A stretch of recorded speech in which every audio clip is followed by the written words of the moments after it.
어머니, 저희 셋 다 왔어요. 문 좀 열어주세요, 어머니. 제발이요. 어머니, 청춘 다 바쳐 키워놨더니 어버이날 코빼기도 안 비치더니 이제 와서 셋이나 왔어? 웃기고 자빠졌네. 문은 끝내 열리지 않았습니다. 닫힌 문 앞에서 세 사람이 그대로 굳어버렸어요. 강민준이 떨리는 목소리로 다시 불렀습니다. 어머니, 저예요. 민준이에요. 잘못했어요. 정말 잘못했습니다. 안에서는 아무 소리도 들리지 않았어요. 강지은이 문에 손을 짚으며 목소리를 높였습니다. 어머니, 저 지은이에요. 문만 열어주세요. 얼굴만 한번 볼게요. 네, 어머니. 그래도 침묵이었어요. 강태준이 문을 조심스럽게 두드렸습니다. 엄마, 나야. 태준이야. 엄마, 잠깐만요. 드릴 말씀이 있어요. 발소리 하나 들리지 않았어요. 어머니는 완전한 침묵으로 대답을 대신했습니다. 문 안쪽에서 박술래는 두 팔을 옆에 늘어뜨린 채 그대로 서 있었어요. 눈 하나 깜빡이지 않았습니다. 등은 꼿꼿했어요. 표정 하나 흔들리지 않았습니다. 자식들의 목소리가 문틈으로 새어 들어왔어요. 민준이 목소리, 지은이 목소리, 태준이 목소리였습니다. 63이 되도록 귀에 박힌 목소리들이었어요. 그런데도 술래의 손은 문손잡이 쪽으로 움직이지 않았습니다. 움직일 수가 없었던 게 아니었어요. 움직이지 않기로 한 거였습니다. 강민준이 낮고 쉰 목소리로 다시 불렀어요. 어머니, 저희가 잘못했어요. 한 번만요. 제발 한 번만 문 열어주세요. 술래는 눈을 천천히 감았습니다. 그리고 다시 떴어요. 손을 움직이지 않았습니다. 문 너머에서 강지은이 흐느끼는 소리가 들렸어요. 강태준이 욱하며 내뱉는 숨소리도 들렸습니다. 강민준이 문짝에 이마를 기대는 소리도 들렸어요. 술래는 그 소리들을 전부 들었습니다. 한 글자도 빠짐없이 들었어요. 그래도 문을 열지 않았습니다. 골목으로 오후 햇볕이 고르게 내리쬐고 있었어요. 바람 한 점 없는 고요한 낮이었습니다. 세 사람은 그 자리를 오랫동안 떠나지 못했어요. 도대체 어머니에게 무슨 일이 있었던 걸까요? 평생 자식들만 바라보며 살아온 어머니가 왜 저 문을 걸어 잠근 걸까요? 자식 셋이 처음 와보는 주소였습니다. 어머니의 전화가 끊긴 건 이미 몇 주 전이었어요. 어머니가 살던 집에서 짐이 빠진 건 그보다 더 전일이었습니다. 그리고 어머니의 전 재산이 낯선 사람 명의로 넘어간 건 단 하루 만에 벌어진 일이었어요. 하루. 평생을 자식들에게 쏟아온 어머니가 모든 걸 접는데 단 하루면 충분했습니다. 그 하루가 어떤 하루였는지 세 사람은 알지 못했어요. 진실을 마주한 그날 자식 셋은 그 자리에서 무너졌습니다. 그런데도 어머니는 끝내 문을 열어주지 않았어요. 한 번도, 단 한 번도요. 오늘 그 이야기를 함께 들어보겠습니다. 사연 시작 전 무료인 구독과 좋아요 먼저 눌러주세요. 지금 어디서 듣고 계신지 댓글로 남겨주시면 그곳으로 행운이 깃들기를 바라겠습니다. 여보, 어디 가요? 대답이 없었습니다. 여보, 그래도 대답이 없었어요.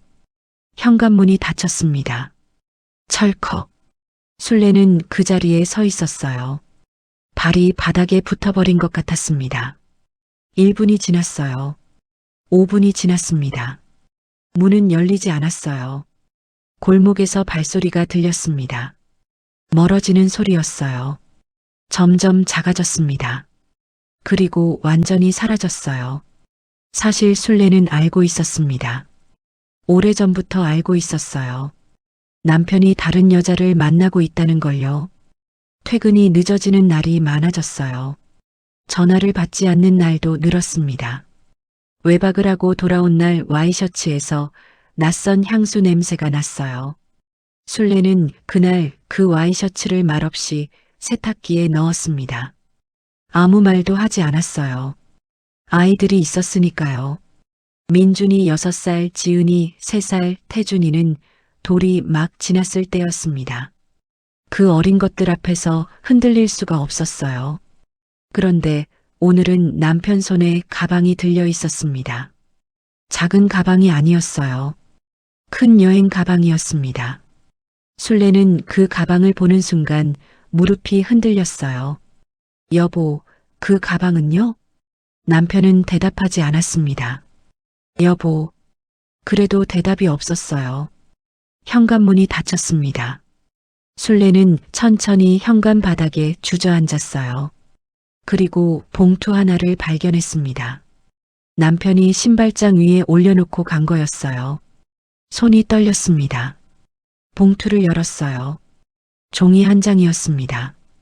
채권자 연락처와 빚 금액이 적혀 있었어요. 2,300만 원이었습니다. 사업이 망했다는 말은 한마디도 없었어요. 미안하다는 말도 없었습니다. 그냥 숫자만 있었어요. 술래는 그 종이를 한참 들여다봤습니다. 손이 점점 차가워졌어요. 종이를 접었습니다.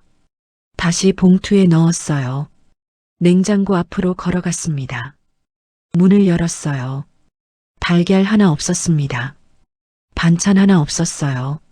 물병 하나만 덩그러니 있었습니다. 서랍을 열었어요. 동전 몇 개가 전부였습니다. 손바닥 위에 올려놓고 세었어요. 470원이었습니다.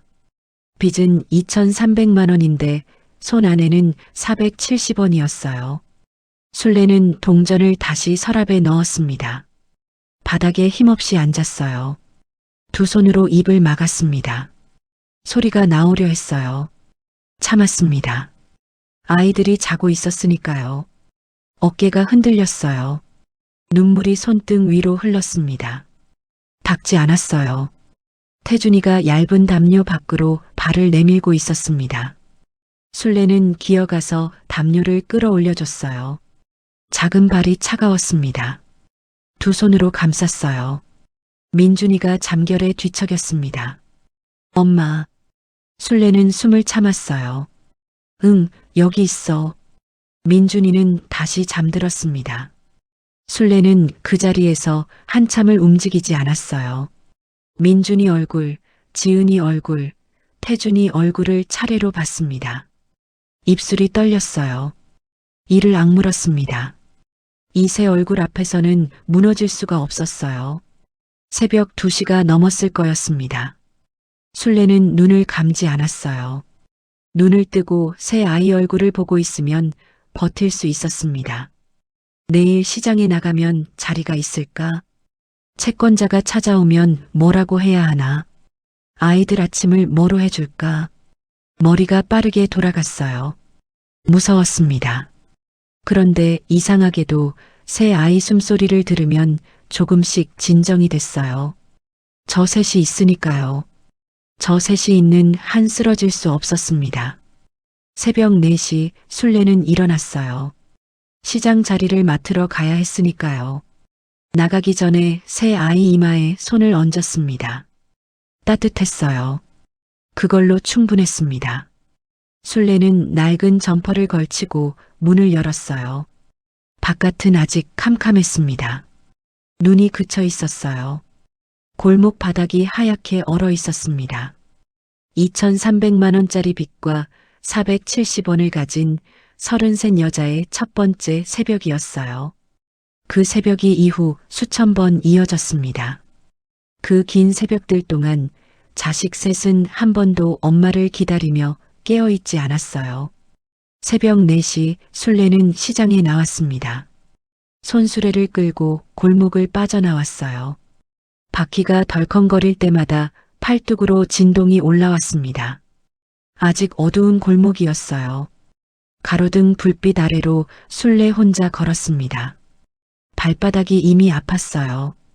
어제도 12시간을 서 있었으니까요. 그래도 걸었습니다. 좋은 자리는 먼저 온 사람이 차지했으니까요. 시장 자리에 좌판을 펼치는 데만 30분이 걸렸어요. 무거운 상자를 혼자 내리고 혼자 쌓았습니다. 허리가 끊어질 것 같았어요. 그래도 멈추지 않았습니다. 날이 밝아오면서 시장이 채워지기 시작했어요. 손님들이 하나둘 들어왔습니다. 술래는 목소리를 높였어요. 깍두기 맛보고 가세요, 어머니. 오늘 배추 싱싱해요. 한번 보고 가세요. 이거 맛없으면 제가 다 드릴게요, 어머니. 지나가던 아주머니가 발을 멈췄습니다. 얼마예요? 1,500원인데요. 2개 사시면 1,000원씩 드릴게요. 그래요? 그럼 2개 줘요. 술래는 얼른 봉지에 담았어요. 손이 빨랐습니다. 감사합니다, 어머니. 또 오세요. 그렇게 오전이 지나갔어요. 목이 쉬어도 계속 불렀습니다.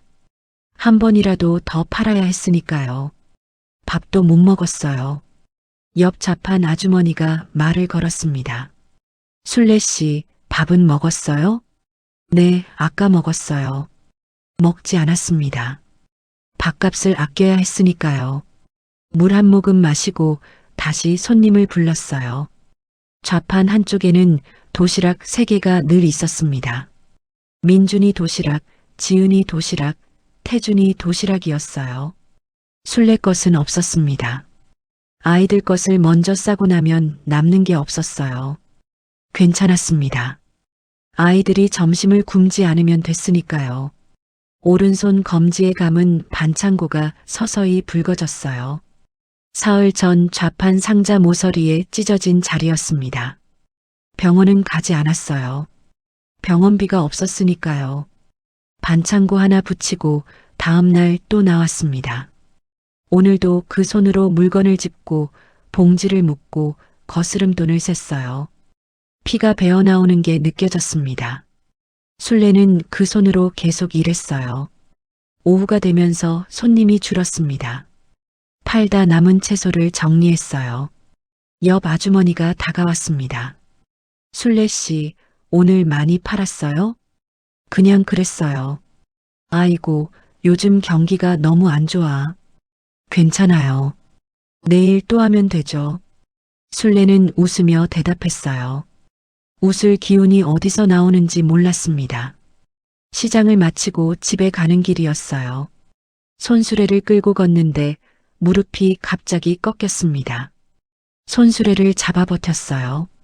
잠깐 눈을 감았습니다. 현기증이 왔어요. 오늘 아무것도 못 먹었으니까요. 지나가던 사람이 쳐다봤습니다. 괜찮아요? 네, 괜찮아요. 그냥 잠깐 어지러워서요. 술래는 다시 손수레를 밀었어요. 집에 가면 아이들이 기다리고 있을 시간이었으니까요. 저녁을 해줘야 했습니다. 팔다 남은 배추로 국을 끓이면 됐어요. 아이들은 배추국을 좋아했으니까요. 아니, 좋아한다기보다 늘 그게 나왔으니까요. 그래도 맛있다고 먹어줬습니다. 그 생각을 하니 발걸음이 조금 가벼워졌어요. 집 앞 골목으로 들어서는데 민준이가 뛰어나왔습니다. 엄마, 민준아, 왜 나와 있어? 배고파서.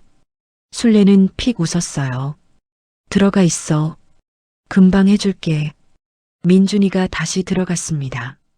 술래는 잠깐 그 자리에 서 있었어요. 무릎이 또 흔들렸습니다. 손술의 손잡이를 꽉 쥐었어요.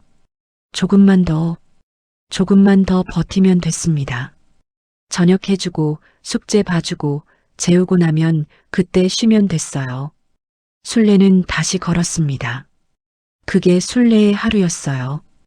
해가 뜨기 전에 나가서 해가 진 뒤에 들어오는 하루였습니다. 그 하루가 아이들 초등학교 6년 내내 이어졌어요. 단 하루도 도시락을 빠뜨리지 않았습니다. 단 하루도 저녁을 굶긴 적이 없었어요. 그게 어떻게 가능한 일이었는지 아이들은 몰랐습니다. 알려고 하지도 않았어요. 그냥 엄마니까 라고 생각했겠죠. 그냥 엄마니까요. 시장이 끝나면 술래의 하루가 끝나지 않았습니다. 집에 들어와 아이들 저녁을 차려줬어요. 숙제를 봐주고 재웠습니다. 새 아이 숨소리가 고르게 들리면 그때 다시 일어났어요.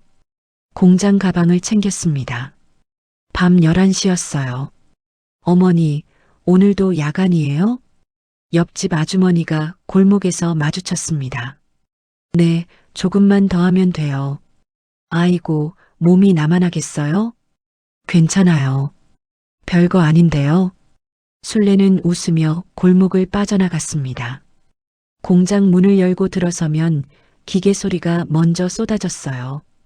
덜컹덜컹, 끼익끼익. 귓속이 가득 찼습니다. 술래는 자기 자리를 찾아 섰어요. 기계 앞에 서면 생각을 할 시간이 없었습니다. 그게 차라리 나았어요. 생각이 없으면 힘든 것도 잠깐은 잊을 수 있었으니까요. 1시간이 지났습니다. 2시간이 지났어요.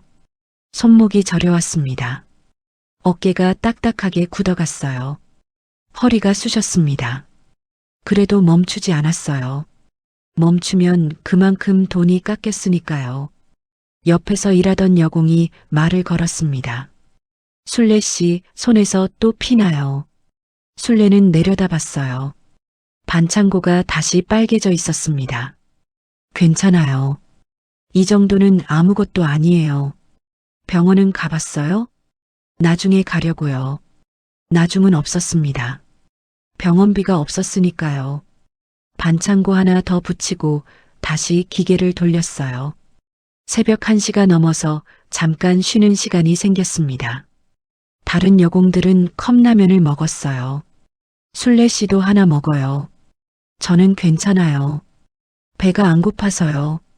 배가 고팠습니다. 그러나 라면값 800원이 아까웠어요. 800원이면 태준이 공책 2권이었으니까요. 물을 마시며 눈을 잠깐 감았습니다. 눈꺼풀이 무거웠어요. 이대로 쓰러질 것 같았습니다. 안 됐어요. 새벽 3시 반에는 일어나야 했으니까요. 도시락을 싸야 했습니다. 민준이 계란말이, 지은이 어묵볶음, 태준이 김치찜. 눈을 감은 채로 그 순서를 되뇌었어요. 그러면 다시 눈이 떠졌습니다. 이상하게도 그랬어요. 쉬는 시간이 끝나고 다시 기계 앞에 섰어요. 형광등 불빛이 차갑게 내리쬐었습니다. 술래의 그림자가 기계 옆으로 길게 드리워졌어요. 새벽 3시 공장 문을 나섰습니다. 바깥 공기가 차가웠어요. 뺨에 닿는 바람이 칼 같았습니다. 술래는 발을 끌다시피 걸었어요. 반지하 계단을 내려가면서 손잡이를 꽉 잡았습니다. 무릎이 풀릴 것 같았어요. 방 안에 들어서자 새 아이가 자고 있었습니다. 술래는 쭈그려 앉아 민준이 이마에 손을 얹었어요. 따뜻했습니다. 지은이 볼에 손가락을 살짝 댔어요. 보들보들했습니다. 태준이 손을 잠깐 쥐었어요. 작은 손이 꼭 쥐어졌습니다. 술래는 그 자리에서 눈을 감았어요. 30분만 자야 했습니다. 30분 후에는 일어나 도시락을 싸야 했어요. 눈이 감기는 순간에도 술래의 손은 태준이 손을 쥐고 있었습니다. 놓지 않았어요. 그게 그 새벽 술래가 쉬는 방식이었습니다.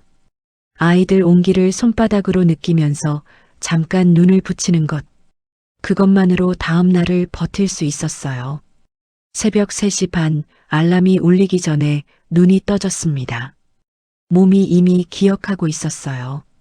부엌으로 가서 불을 켰습니다. 도시락통 3개를 꺼냈어요. 손이 떨렸습니다. 그래도 계란을 깼어요. 지글지글 소리가 났습니다. 계란말이가 익어가는 냄새가 좁은 부엌을 가득 채웠어요. 그 냄새가 술래는 좋았습니다. 이 냄새가 아이들한테 닿으면 됐으니까요. 도시락 뚜껑을 닫을 때 술래는 매번 같은 생각을 했어요. 아이들이 학교에서 이 뚜껑을 열면 따뜻하길 바랐습니다. 그게 전부였어요. 그 작은 바람 하나로 술래는 매일 새벽을 버텼습니다. 시장 일, 공장 일, 도시락 3개. 그 생활이 1년이 됐고 3년이 됐고 5년이 됐어요. 술래의 손은 점점 거칠어졌습니다. 송금 사이사이에 때가 끼고 손마디가 굵어졌어요. 그 손으로 아이들 머리를 쓰다듬어 줬습니다. 아이들은 그 손이 왜 그렇게 거친지 몰랐어요. 물어보지도 않았습니다. 그냥 엄마 손이니까요. 그냥 엄마니까요. 민준이가 중학교에 올라가던 해였습니다. 학원비 고지서가 처음 날아왔어요. 술래는 그 종이를 한참 들여다봤습니다. 한 달에 12만 원이었어요. 그 당시 술래의 하루벌이가 2만 원이 채 안 됐습니다. 열흘치 일당이었어요. 민준이가 물었습니다. 엄마, 나 학원 보내줄 수 있어? 친구들 다 다녀. 나만 없어. 술래는 고지서를 들여다보다가 민준이 얼굴을 봤어요. 그래, 보내줄게. 민준이 눈이 커졌습니다. 진짜? 그래, 진짜. 민준이가 방으로 뛰어들어갔어요. 술래는 그 뒷모습을 보다가 고지서를 서랍에 넣었습니다. 어떻게든 만들어야 했으니까요. 그달부터 술래는 밥을 줄였어요. 아이들 앞에서는 배가 안 고프다고 했습니다. 밥을 먹는 척하다가 슬그머니 숟가락을 내려놨어요. 민준이는 몰랐습니다. 지은이도 몰랐어요. 태준이도 몰랐습니다. 자기들 그릇이 가득 차 있으면 그만이었으니까요. 어느 날 저녁이었어요. 지은이가 밥상 앞에 앉으면서 말했습니다. 엄마, 나도 영어 학원 다니고 싶어. 친구들이 다 영어 학원 다녀서 나만 모르는 게 너무 많아. 술래는 국을 젓다가 잠깐 멈췄어요. 얼마야? 한 달에 8만 원. 술래는 다시 국을 저었습니다. 알았어. 다녀. 진짜? 엄마 진짜? 그래. 지은이가 뛸 듯이 기뻐했어요. 술래는 그 모습을 보며 웃었습니다. 부엌으로 돌아와서는 입술을 꾹 눌렀어요. 그달 술래의 밥값을 더 줄였습니다. 라면도 사치였어요. 쌀뜨물에 된장 푼 것으로 저녁을 때운 날이 있었습니다.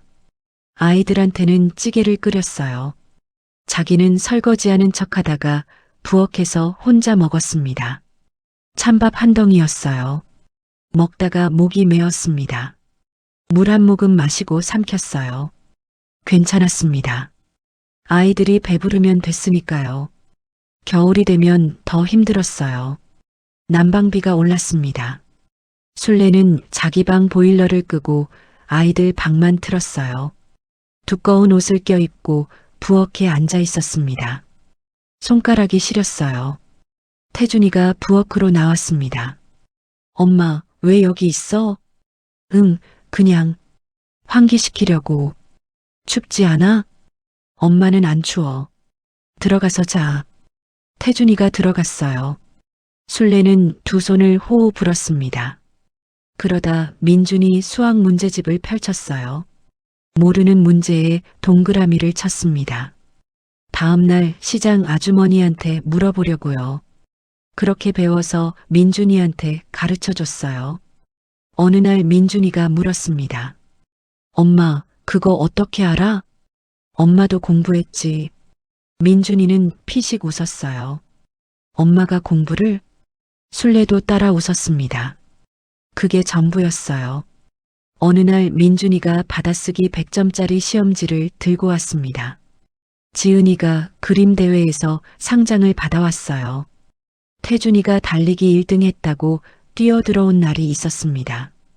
그런 날 술래는 부엌으로 혼자 들어갔어요. 수돗물을 틀었습니다. 물소리 때문에 아이들이 듣지 못했어요. 어깨가 가늘게 떨렸습니다. 눈물이 턱까지 흘렀어요. 기쁜 눈물이었는지 서러운 눈물이었는지 술래 자신도 몰랐습니다. 아마 둘 다였겠죠. 물을 잠갔어요. 눈가를 닫고 다시 방으로 들어갔습니다. 잘했네, 우리 민준이. 역시 우리 지은이. 태준이 최고다. 아이들이 환하게 웃었어요. 그 웃음을 보면 술래는 생각했습니다. 이걸로 됐다고요. 이것만으로 충분하다고요. 그 시절이 10년이었어요. 아이들은 자랐습니다. 키가 컸고 말이 많아졌고 웃음이 커졌어요. 그 시간 동안 술래는 줄었습니다. 몸무게가 줄었고 잠이 줄었고 밥이 줄었어요. 그러나 단 한 번도 아이들 앞에서 힘들다고 하지 않았습니다. 단 한 번도 배고프다고 하지 않았어요. 단 한 번도 그만하고 싶다고 하지 않았습니다. 그게 박순례가 어머니이기를 선택한 방식이었어요. 아이들은 그 방식을 당연하게 여기며 자랐습니다. 그 당연함이 얼마나 무서운 결말을 불러올지 그때는 아무도 몰랐어요. 그의 여름 순례는 시장 바닥에 쓰러졌습니다. 갑자기였어요. 좌판 앞에 서 있다가 시야가 하얗게 됐습니다. 무릎이 꺾였어요. 손수레를 잡으려 했지만 손이 닿지 않았습니다. 그대로 쓰러졌어요. 어머, 어머, 이 사람아. 옆 좌판 아주머니가 달려왔습니다. 순례씨, 순례씨. 눈을 뜨려 했어요. 뜨이지 않았습니다. 눈을 감은 채로 소리만 들렸어요. 사람들이 몰려드는 소리였습니다. 구급차 소리가 들렸어요. 다음으로 기억나는 건 병원 천장이었습니다. 형광등이 눈에 쏟아졌어요. 팔에 링거 바늘이 꽂혀 있었습니다. 간호사가 말했어요. 깨셨어요? 과로로 쓰러지셨어요. 많이 드셨어요? 오늘 아침에요. 순례는 대답하지 않았습니다. 오늘 아침은 물 한 모금이었으니까요. 어제 저녁도 제대로 못 먹었어요. 그제도 마찬가지였습니다. 간호사가 말을 이었어요. 오늘은 절대 안 됩니다. 링거 다 맞고 나서 내일 퇴원하세요. 순례는 벌떡 일어나려 했습니다. 저 못 있어요. 아이들이 있어서요. 지금 움직이시면 안 돼요. 학교 끝나면 애들이 집에 오는데 저 없으면 안 돼요. 보호자한테 연락하면 되잖아요. 보호자가 없었습니다. 연락할 사람이 없었어요. 순례는 링거 바늘을 빼려 했습니다. 간호사가 손을 잡았어요. 어머니, 지금 빼시면 안 돼요. 저 진짜 가야 해요. 지금 몸 상태가 너무 안 좋으세요. 내일 시장 자리도 맡아놔야 하고요. 간호사가 순례 얼굴을 봤습니다. 뭔가 말하려다 멈췄어요. 순례의 눈이 너무 간절했으니까요. 조금만 더 계세요. 링거 한 병만 더 맞고요. 얼마나요? 2시간이요. 순례는 잠깐 생각했습니다. 2시간이면 아이들 학교 끝나기 전이었어요. 알겠어요. 다시 등을 기댔습니다. 천장을 바라봤어요. 형광등이 차갑게 내리쬐었습니다. 팔에 링거가 들어오는 게 느껴졌어요. 차가운 액체였습니다. 몸이 무거웠어요. 이렇게 누워본 게 얼마만인지 몰랐습니다. 민준이 중학교 입학하고 처음이었어요. 아니, 그전에도 누워본 적이 없었습니다. 누울 시간이 없었으니까요. 눈이 감겼어요. 억지로 떴습니다. 자면 안 됐어요. 자다가 늦으면 아이들이 빈집에 들어가게 되니까요.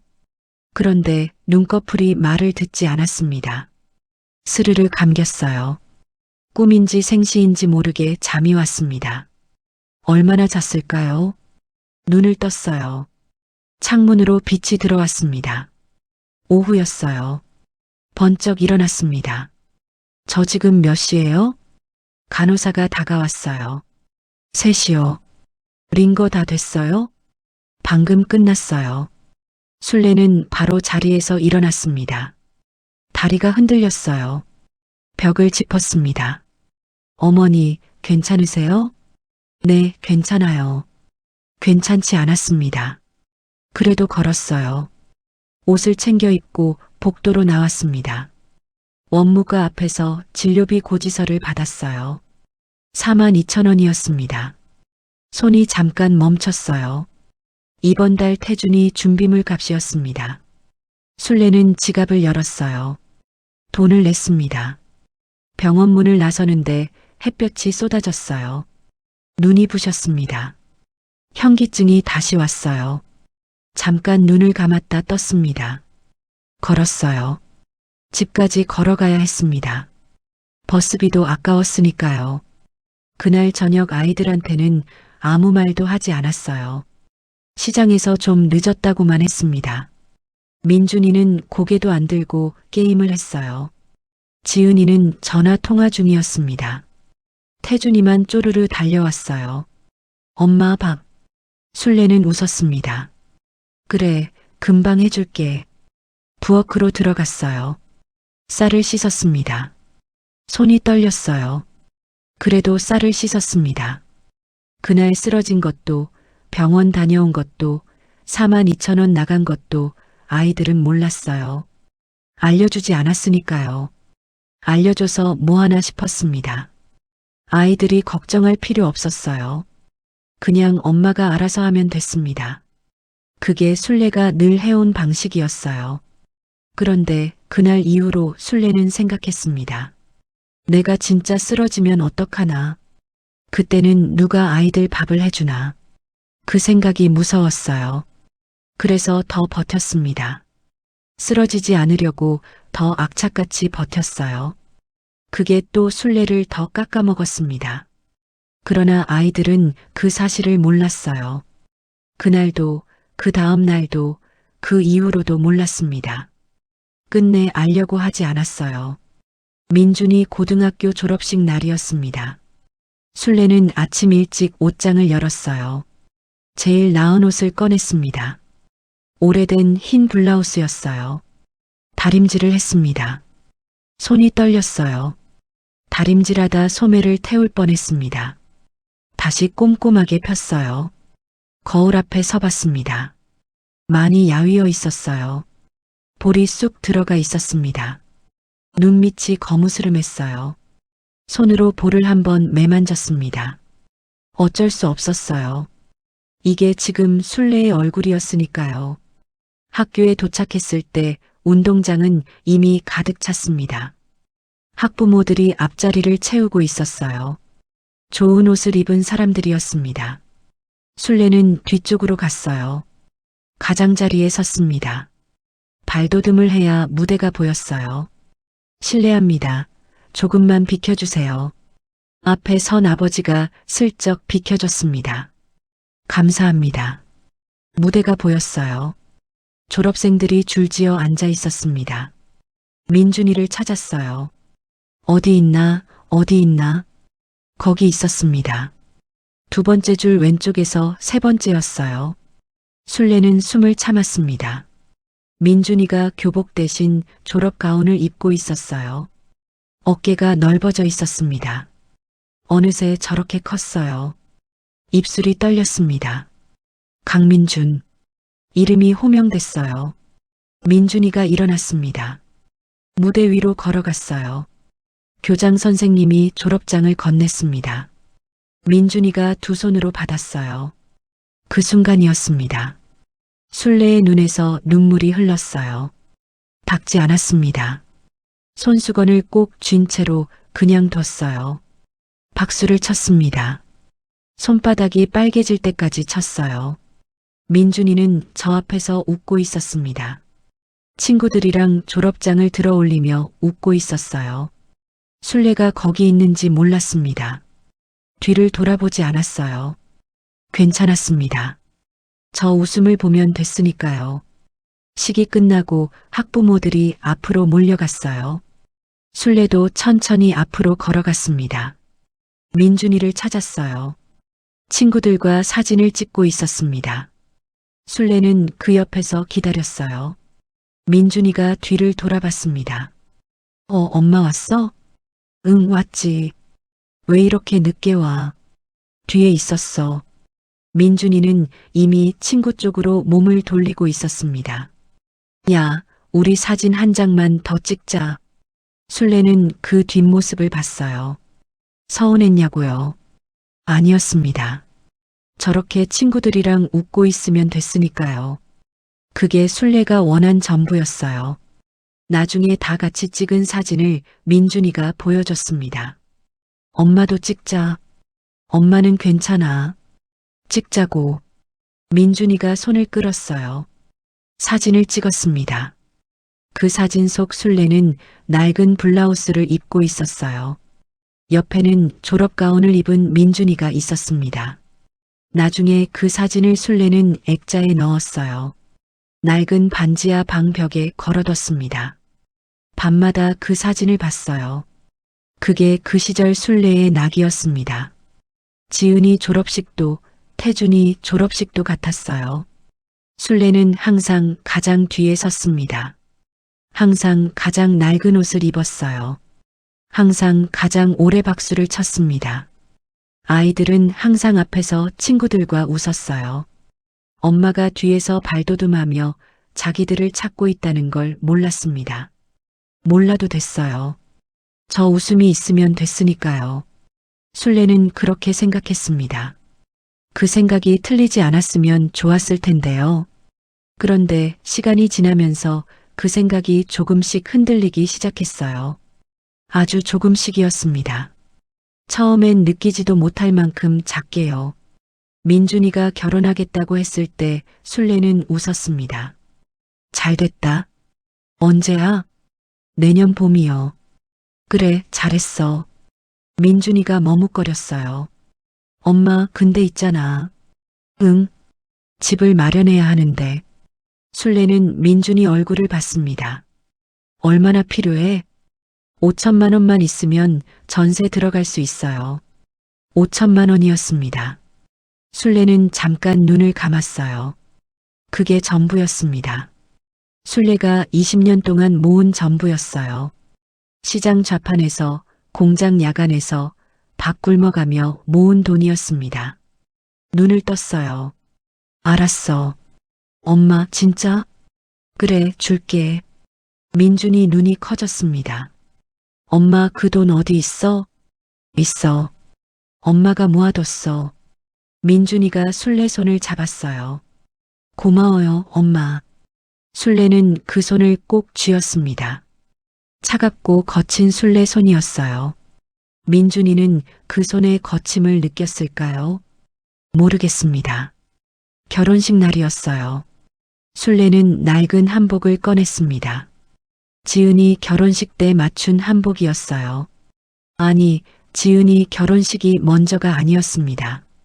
민준이가 먼저였어요. 지은이 결혼식은 2년 뒤였습니다. 그때도 같은 한복을 입었어요. 한복이 조금 컸습니다. 그 사이 몸이 더 빠져 있었으니까요.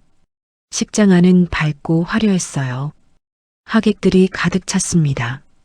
술래는 뒤쪽 테이블에 앉았어요. 민준이 친구 부모들이 앞에 앉아 있었습니다. 좋은 옷을 입은 사람들이었어요. 술래의 한복이 낡아 보였습니다. 괜찮았어요. 저 앞에 민준이가 있었으니까요. 신부 입장이 시작됐습니다.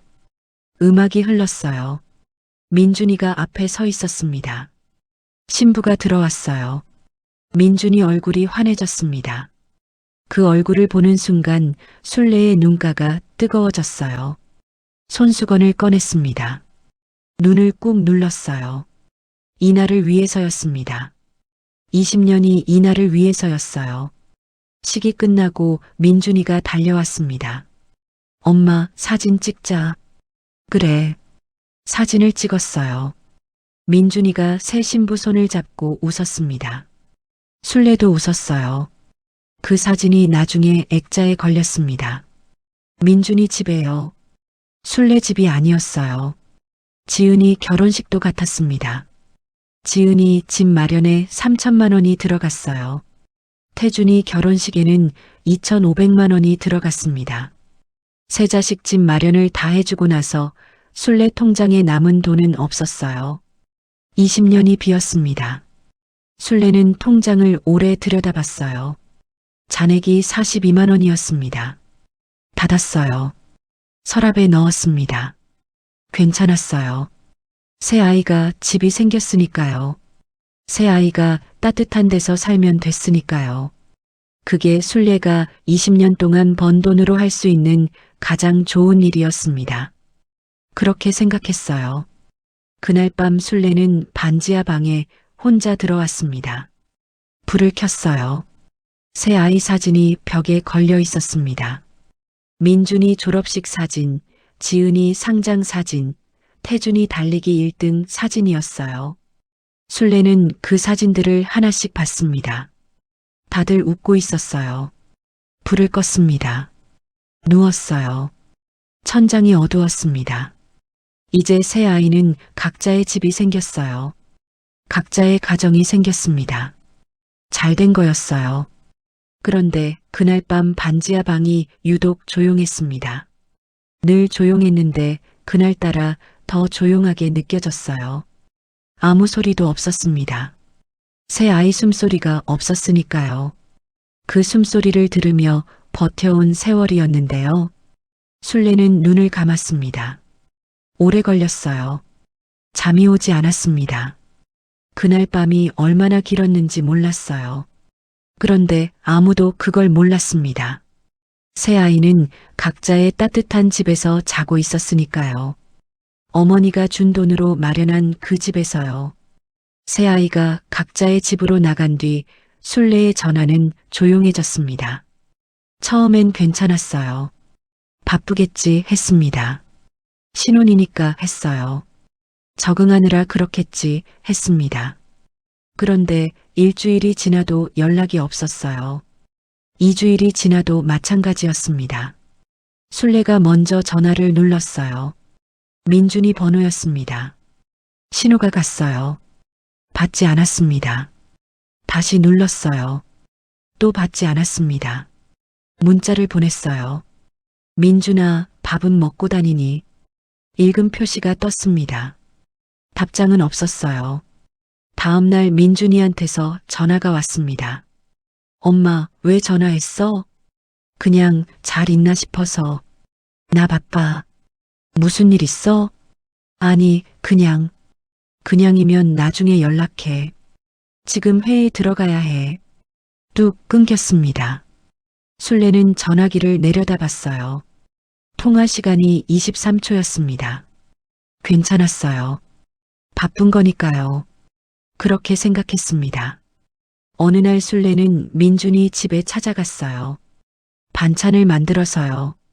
민준이가 좋아하는 제육볶음이었습니다. 도어락 앞에서 전화를 눌렀어요. 한참 만에 민준이가 받았습니다. 엄마, 왜? 반찬 만들어 왔어. 문 열어줘.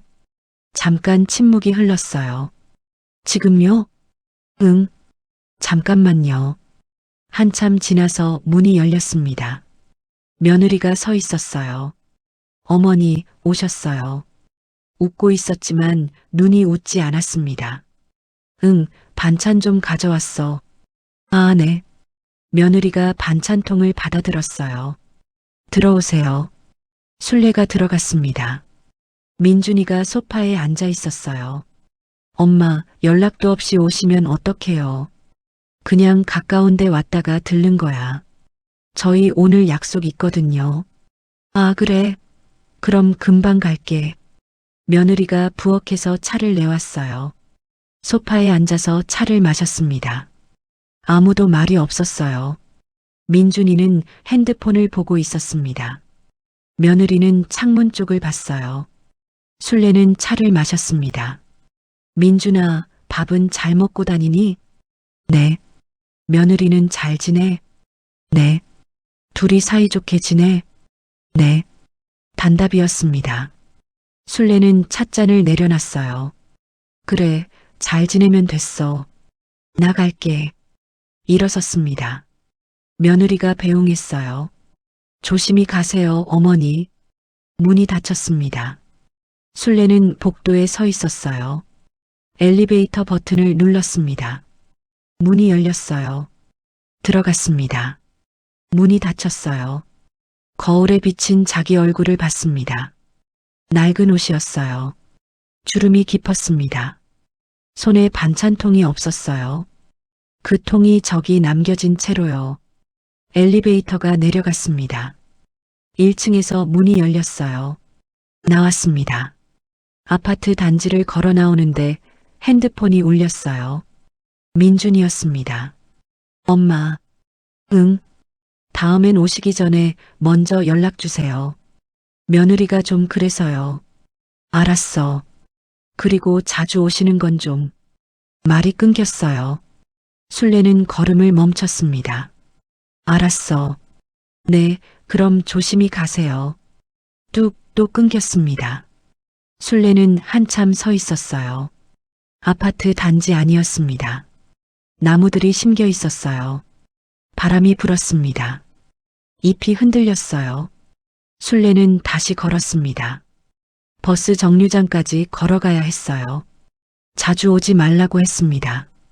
연락하고 오라고 했어요. 알겠다고 했습니다. 알겠다고 했어요. 그러면서 발이 무거워졌습니다.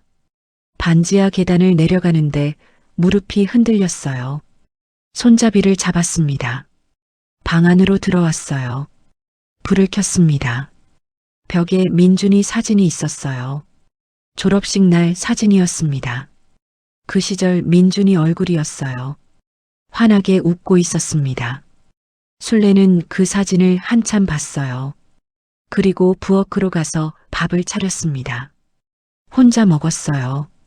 아무 소리도 없는 방에서요. 그런데 그날 이후로 민준이한테서 먼저 연락이 온 적은 없었습니다. 딱 한 번을 빼고요. 돈이 필요했을 때였어요. 그때는 먼저 전화가 왔습니다. 엄마, 나 잠깐 쓸 돈이 있는데. 술래는 있다고 했어요. 좋습니다. 민준이는 고맙다고 했어요. 그리고 또 조용해졌습니다.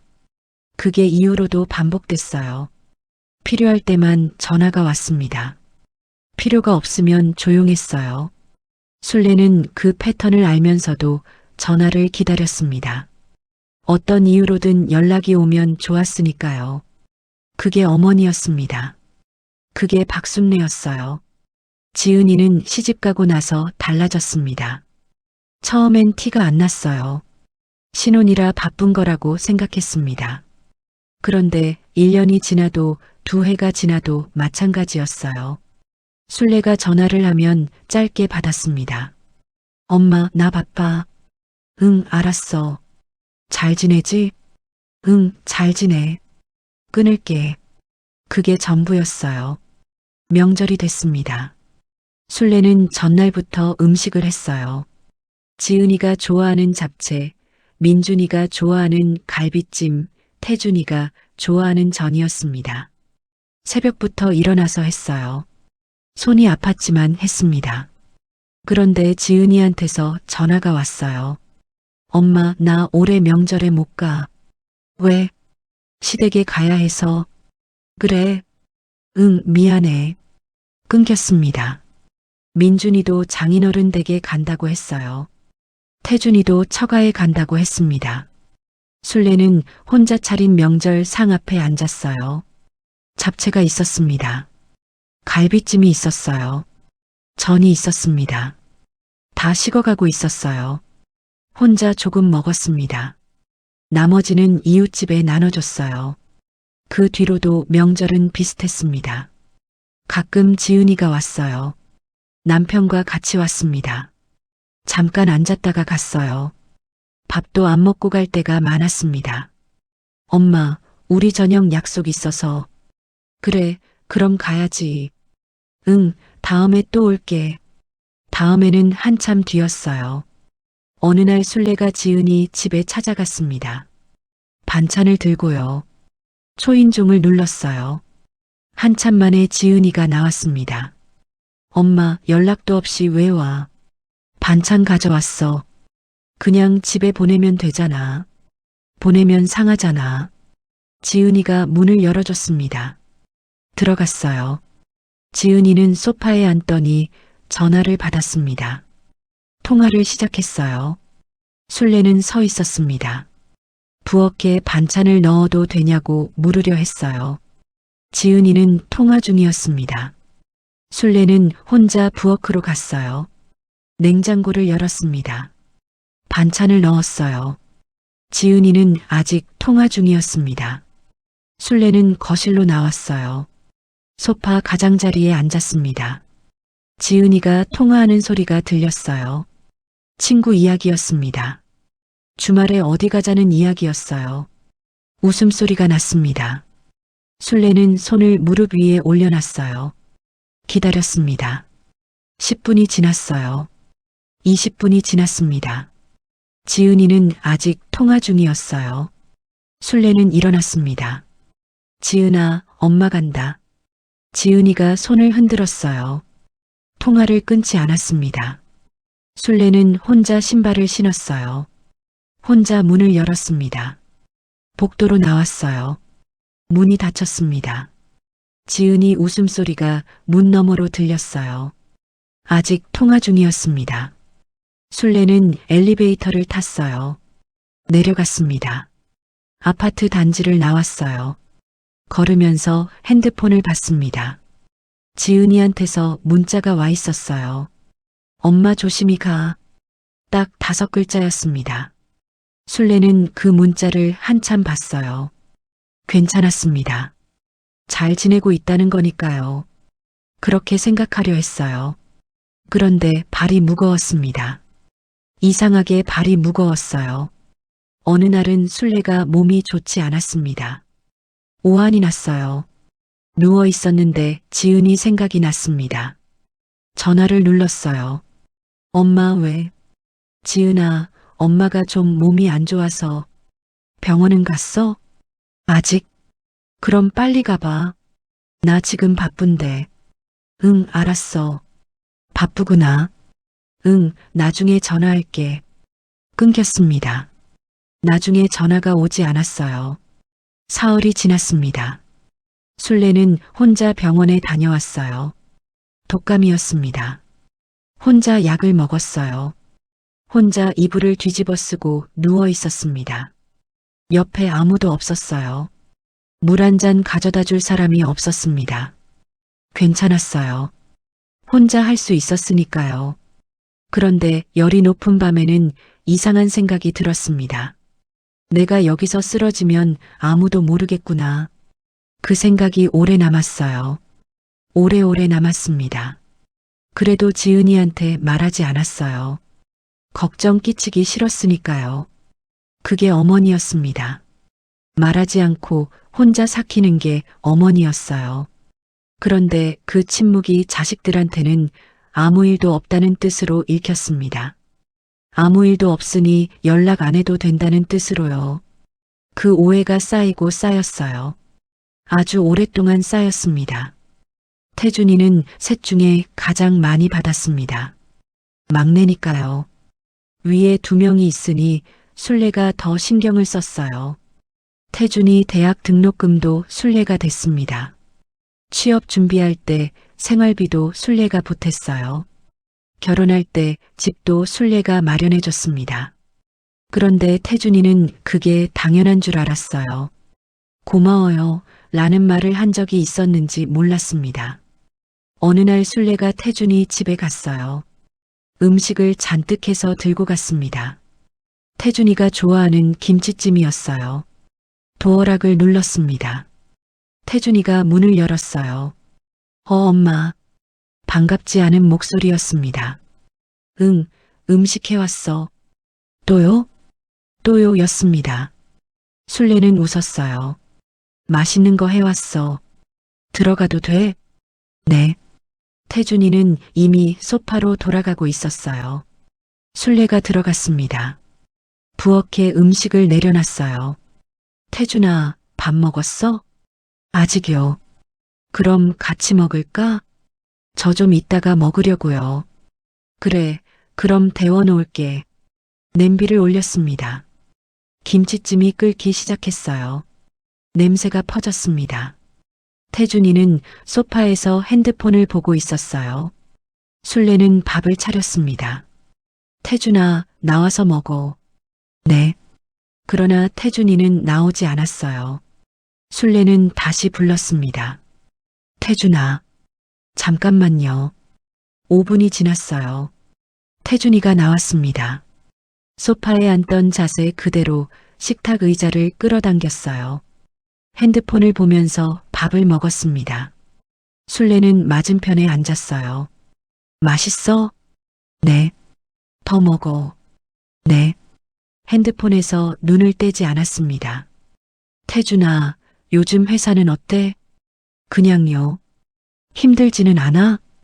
그냥 다니는 거죠. 밥은 잘 먹고 다녀? 네. 단답이 이어졌습니다. 술래는 말을 줄였어요. 조용히 밥을 먹었습니다. 태준이는 밥을 다 먹자마자 일어났어요. 잘 먹었어요. 소파로 돌아갔습니다. 그리고 다시 핸드폰을 봤어요. 술래는 혼자 상을 치웠습니다. 설거지를 했어요. 부엌이 정리됐습니다. 거실로 나왔어요. 태준아, 엄마 갈게. 네, 조심히 가세요. 눈을 떼지 않았습니다. 술래는 신발을 신었어요. 생일이 다음 달이지? 네. 뭐 갖고 싶은 거 있어?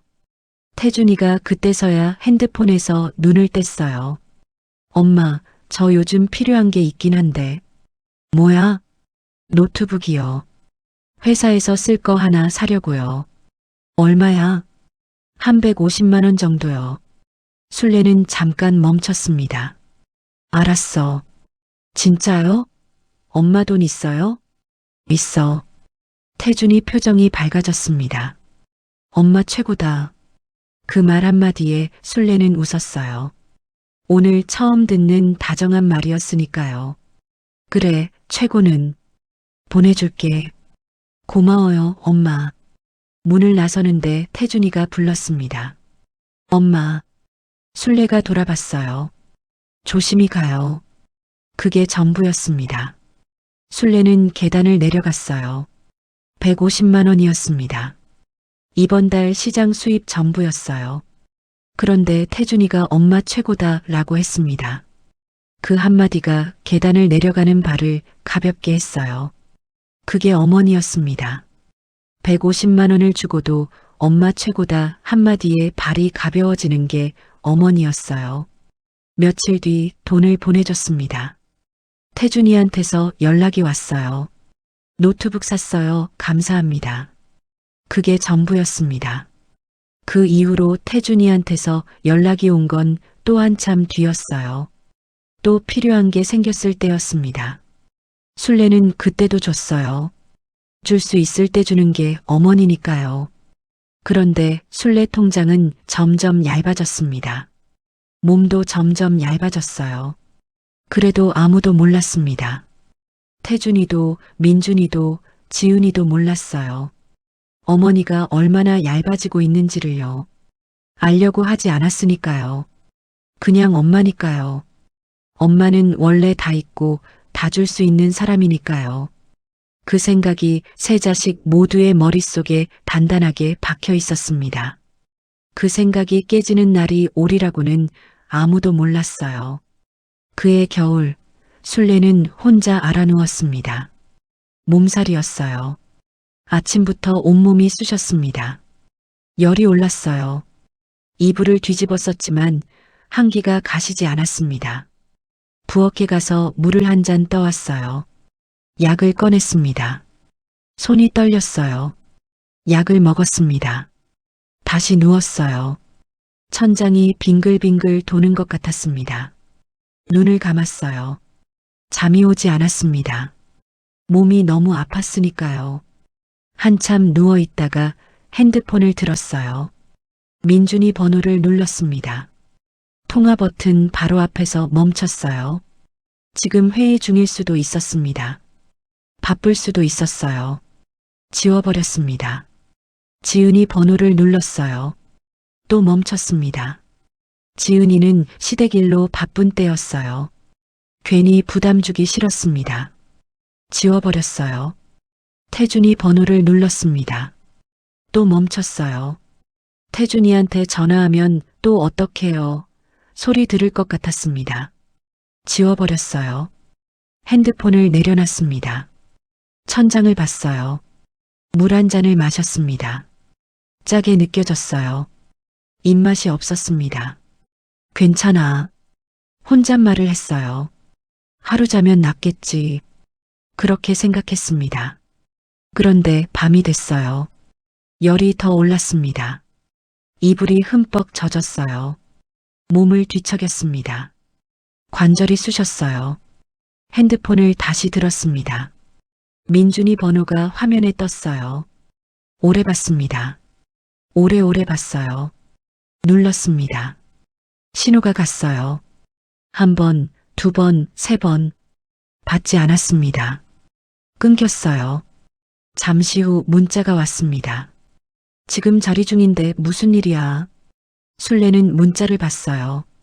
한참 보다가 답장을 쳤습니다. 아니야, 그냥 전화해봤어. 자리 잘해. 보냈어요. 민준이한테서 답장이 없었습니다. 술래는 핸드폰을 내려놨어요. 눈을 감았습니다. 어깨가 가늘게 떨렸어요. 추운 건지 서러운 건지 몰랐습니다. 아마 둘 다였겠죠. 그냥 자자. 눈을 더 꼭 감았어요. 자다 깨달을 반복했습니다. 새벽 2시쯤 목이 너무 말랐어요. 일어나려 했습니다. 팔에 힘이 없었어요. 겨우 일어나 물을 마셨습니다. 다시 누웠어요. 방이 너무 조용했습니다. 시계 소리만 들렸어요. 째깍째깍. 그 소리가 유독 크게 들렸습니다. 이 방에 나 혼자구나. 그 생각이 왔어요. 내가 여기서 쓰러지면 아무도 모르겠구나. 그 생각이 또 왔습니다. 저번에도 이 생각을 했었어요. 또 하고 있었습니다. 핸드폰을 봤어요. 아무 연락이 없었습니다. 민준이도, 지은이도, 태준이도 없었어요. 괜찮았습니다. 자고 있을 시간이니까요. 그렇게 생각하려 했어요. 그렇게 생각했습니다. 눈을 감았어요. 새벽이 지나고 아침이 왔습니다. 열이 조금 내렸어요. 일어났습니다. 부엌으로 가서 죽을 끓였어요. 혼자 먹었습니다. 먹다가 숟가락을 내려놨어요. 맛이 없었습니다. 몸이 아파서인지 외로워서인지 몰랐어요. 그냥 넘겼습니다. 그날 오전 지은이한테서 문자가 왔어요. 엄마 어제 오빠한테 전화했어? 술래는 답장을 쳤습니다. 응, 그냥 목소리 듣고 싶어서. 지은이가 답장했어요. 오빠가 중요한 자리였는데 전화 오면 신경 쓰인대. 엄마 급한 일 아니면 문자 먼저 해줘. 술래는 그 문자를 한참 봤습니다. 알겠어 라고 답장을 쳤어요. 핸드폰을 내려놨습니다. 죽그릇을 봤어요. 반도 못 먹었습니다. 숟가락을 들었어요. 다시 먹었습니다. 다 먹었어요. 설거지를 했습니다. 약을 먹었어요. 다시 누웠습니다. 이불을 당겼어요. 눈을 감았습니다. 급한 일 아니면 문자 먼저 하래요. 아팠는데요. 혼자 밤을 새웠는데요. 그게 급한 일이 아닌 건지 몰랐습니다. 아니었나 봐요. 자식들한테는 급한 일이 아니었나 봐요. 술래는 눈을 꼭 감았습니다. 잠이 오지 않았어요. 그래도 누워 있었습니다. 그날 세 아이 중 아무도 연락하지 않았어요. 아무도 몰랐으니까요. 어머니가 이틀째 혼자 앓고 있다는 걸요. 몰랐습니다. 알려고 하지도 않았어요. 그게 그 즈음 박순례의 일상이었습니다. 어버이날 전날 밤이었습니다. 술래는 장을 봤어요. 시장을 한 바퀴 돌았습니다. 민준이가 좋아하는 갈비를 샀어요. 지은이가 좋아하는 잡채 재료를 샀습니다. 태준이가 좋아하는 전 재료를 샀어요. 봉지가 묵직했습니다. 버스를 타고 돌아오는데 봉지끈이 손바닥을 파고들었어요. 손이 빨개졌습니다. 그래도 꽉 쥐었어요. 집에 들어와서 바로 시작했습니다. 먼저 갈비를 재웠어요. 양념이 잘 배려면 하룻밤은 재워야 했으니까요. 잡채 재료를 손질했습니다. 당면을 불리고 채소를 썰었어요. 손이 느렸습니다. 예전보다 느려졌어요. 그래도 꼼꼼하게 썰었습니다. 자정이 넘었어요. 잠깐 눈을 붙였다가 새벽 4시에 일어났습니다. 어버이날 아침이었어요. 부엌 불을 켰습니다. 갈비를 꺼냈어요. 양념이 잘 배어 있었습니다. 냄새가 좋았어요. 민준이가 좋아하겠다 싶었습니다. 냄비에 올렸어요. 끓기 시작했습니다. 잡채를 볶기 시작했어요. 당면이 쫄깃하게 익어갔습니다. 전을 부쳤어요. 지글지글 소리가 났습니다. 부엌이 따뜻해졌어요. 이른 아침인데 부엌 안이 훈훈했습니다. 김이 올라왔어요. 술래는 그 김 사이에서 계속 움직였습니다. 국을 끓이고 나물을 무쳤어요. 손이 떨렸습니다. 요즘 들어 자꾸 손이 떨렸어요. 나물을 무치다가 잠깐 손을 멈췄습니다. 손을 폈다 쥐었다 했어요. 괜찮아졌습니다. 다시 무쳤어요. 오전 10시가 됐습니다. 상을 봤어요. 갈비찜, 잡채, 전, 나물, 국이었습니다. 깔끔하게 담겼어요. 상 위에 그릇 5개를 놨습니다. 민준이 것, 지은이 것, 태준이 것, 며느리 것, 사위 것이었어요. 술래 것도 놨습니다. 6개였어요. 오랜만에 6개를 놓는 거였습니다. 핸드폰을 봤어요. 연락이 없었습니다. 괜찮았어요. 오는 중이겠지 했습니다. 아직 이른 시간이었으니까요. 민준이한테 문자를 보낼까 하다가 멈췄어요. 오는 중에 문자 받으면 귀찮을 수도 있었으니까요. 그냥 기다리기로 했습니다. 거실 소파에 앉았어요. 창문으로 햇볕이 들어왔습니다. 따뜻한 오전이었어요. 좋은 날씨였습니다. 아이들이 오기 딱 좋은 날씨였어요. 술래는 손을 무릎 위에 올려놨습니다. 기다렸어요. 11시가 됐습니다. 핸드폰을 봤어요. 연락이 없었습니다. 오는 중이겠지 했어요. 거실과 부엌을 한 번 더 봤습니다. 갈비찜에서 김이 올라오고 있었어요. 식으면 안 되는데 싶었습니다. 약불로 줄였어요. 다시 소파에 앉았습니다. 창문 밖을 봤어요. 맑은 하늘이었습니다. 구름이 한 점도 없었어요. 아이들 오는 길에 비라도 왔으면 안 됐을 텐데 싶었습니다. 이런 날씨면 됐어요. 정말 좋은 날씨였으니까요. 핸드폰이 울렸습니다. 술래가 번쩍 들었어요. 스팸 문자였습니다. 내려놨어요. 12시가 됐습니다. 점심시간이었어요. 갈비찜을 한 번 더 데웠습니다. 식으면 안 됐으니까요. 그릇들이 그대로 놓여 있었어요. 6개 그대로였습니다. 하나도 건드리지 않은 채로요. 술래는 다시 소파에 앉았어요. 핸드폰을 손에 쥐었습니다. 기다렸어요. 오후 1시가 됐습니다. 갈비찜을 다시 데웠어요. 2번째였습니다. 이번엔 뚜껑을 열어놨어요. 냄새가 퍼지면 아이들이 들어오자마자 좋겠다 싶었으니까요. 창문 쪽을 봤습니다. 골목에서 발소리가 들리면 번쩍 고개를 들었어요.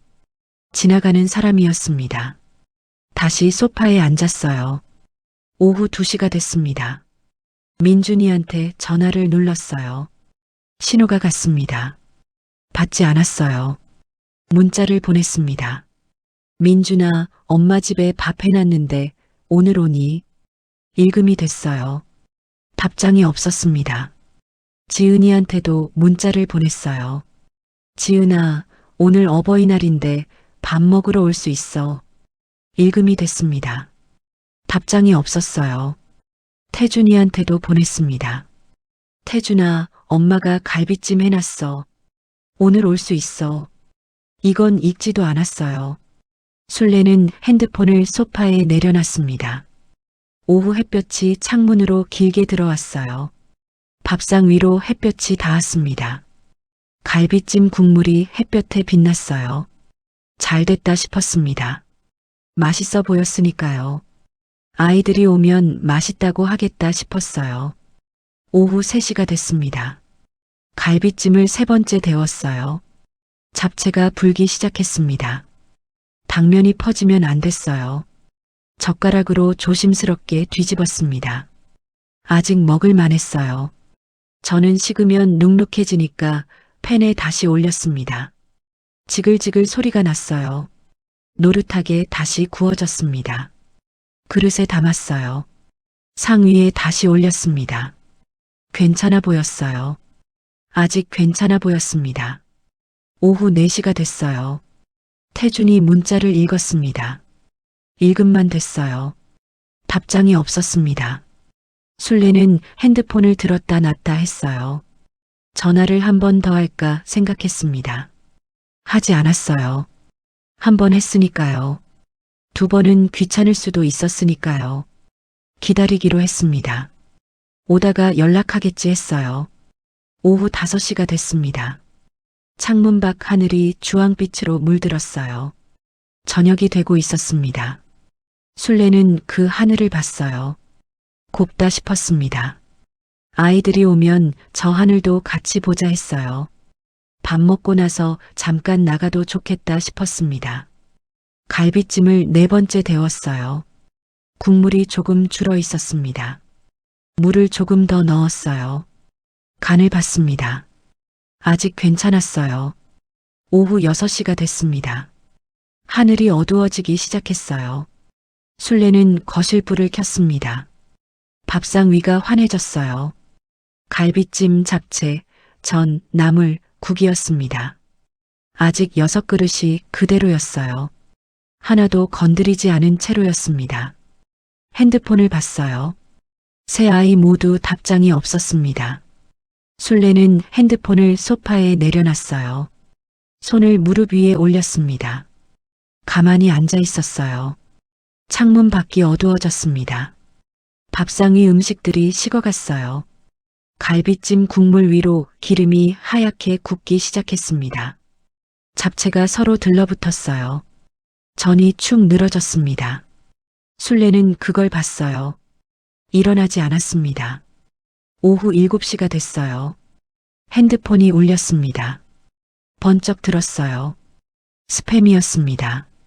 내려놨어요. 오후 8시가 됐습니다. 술래는 자리에서 일어났어요. 부엌으로 갔습니다. 갈비찜 뚜껑을 닫았어요. 잡채를 그릇째 랩으로 감쌌습니다. 전을 용기에 담았어요. 냉장고를 열었습니다. 하나씩 넣었어요. 갈비찜, 잡채, 전, 나물, 국이었습니다. 냉장고 문을 닫았어요. 밥상을 봤습니다. 그릇 6개가 그대로였어요. 술래는 그릇들을 하나씩 걷었습니다. 싱크대에 쌓았어요. 설거지를 했습니다. 물소리가 났어요. 그 외에는 아무 소리도 없었습니다. 설거지가 끝났어요. 부엌이 깨끗해졌습니다. 술래는 행주로 손을 닦았어요. 거실로 나왔습니다. 불을 껐어요. 어두워졌습니다. 소파에 앉았어요. 핸드폰을 봤습니다. 여전히 아무 연락이 없었어요. 술래는 핸드폰을 테이블에 뒤집어 놨습니다. 창문 밖은 완전히 어두웠어요. 어버이날이 끝나가고 있었습니다. 술래는 한참 그 어둠을 봤어요. 눈물이 나지 않았습니다. 눈이 그냥 말라 있었어요. 다 써버린 것 같았습니다. 입술이 얇게 다물렸어요. 그 순간 무언가가 술래 안에서 조용히 결심됐습니다. 소리도 없이, 울음도 없이요. 그냥 조용히 결심됐어요. 그게 어떤 결심인지는 아직 아무도 몰랐습니다. 세 아이는 그날 밤도 각자의 집에서 자고 있었으니까요. 어버이날이 지나고 사흘이 됐습니다. 세 아이 중 아무도 연락이 없었어요. 미안하다는 말도 없었습니다. 왜 못 갔는지 설명하는 문자 한 줄도 없었어요. 그냥 조용했습니다. 술래는 그 조용함 속에서 사흘을 보냈어요. 밥을 먹었습니다. 약을 먹었어요. 시장에 나갔습니다. 돌아왔어요. 평소와 똑같은 하루였습니다. 그런데 달랐어요. 무언가가 달랐습니다. 술래 안에서 무언가가 이미 결심을 끝낸 상태였어요. 넷째 날 밤이었습니다. 술래는 서랍을 열었어요. 통장을 꺼냈습니다. 들여다봤어요.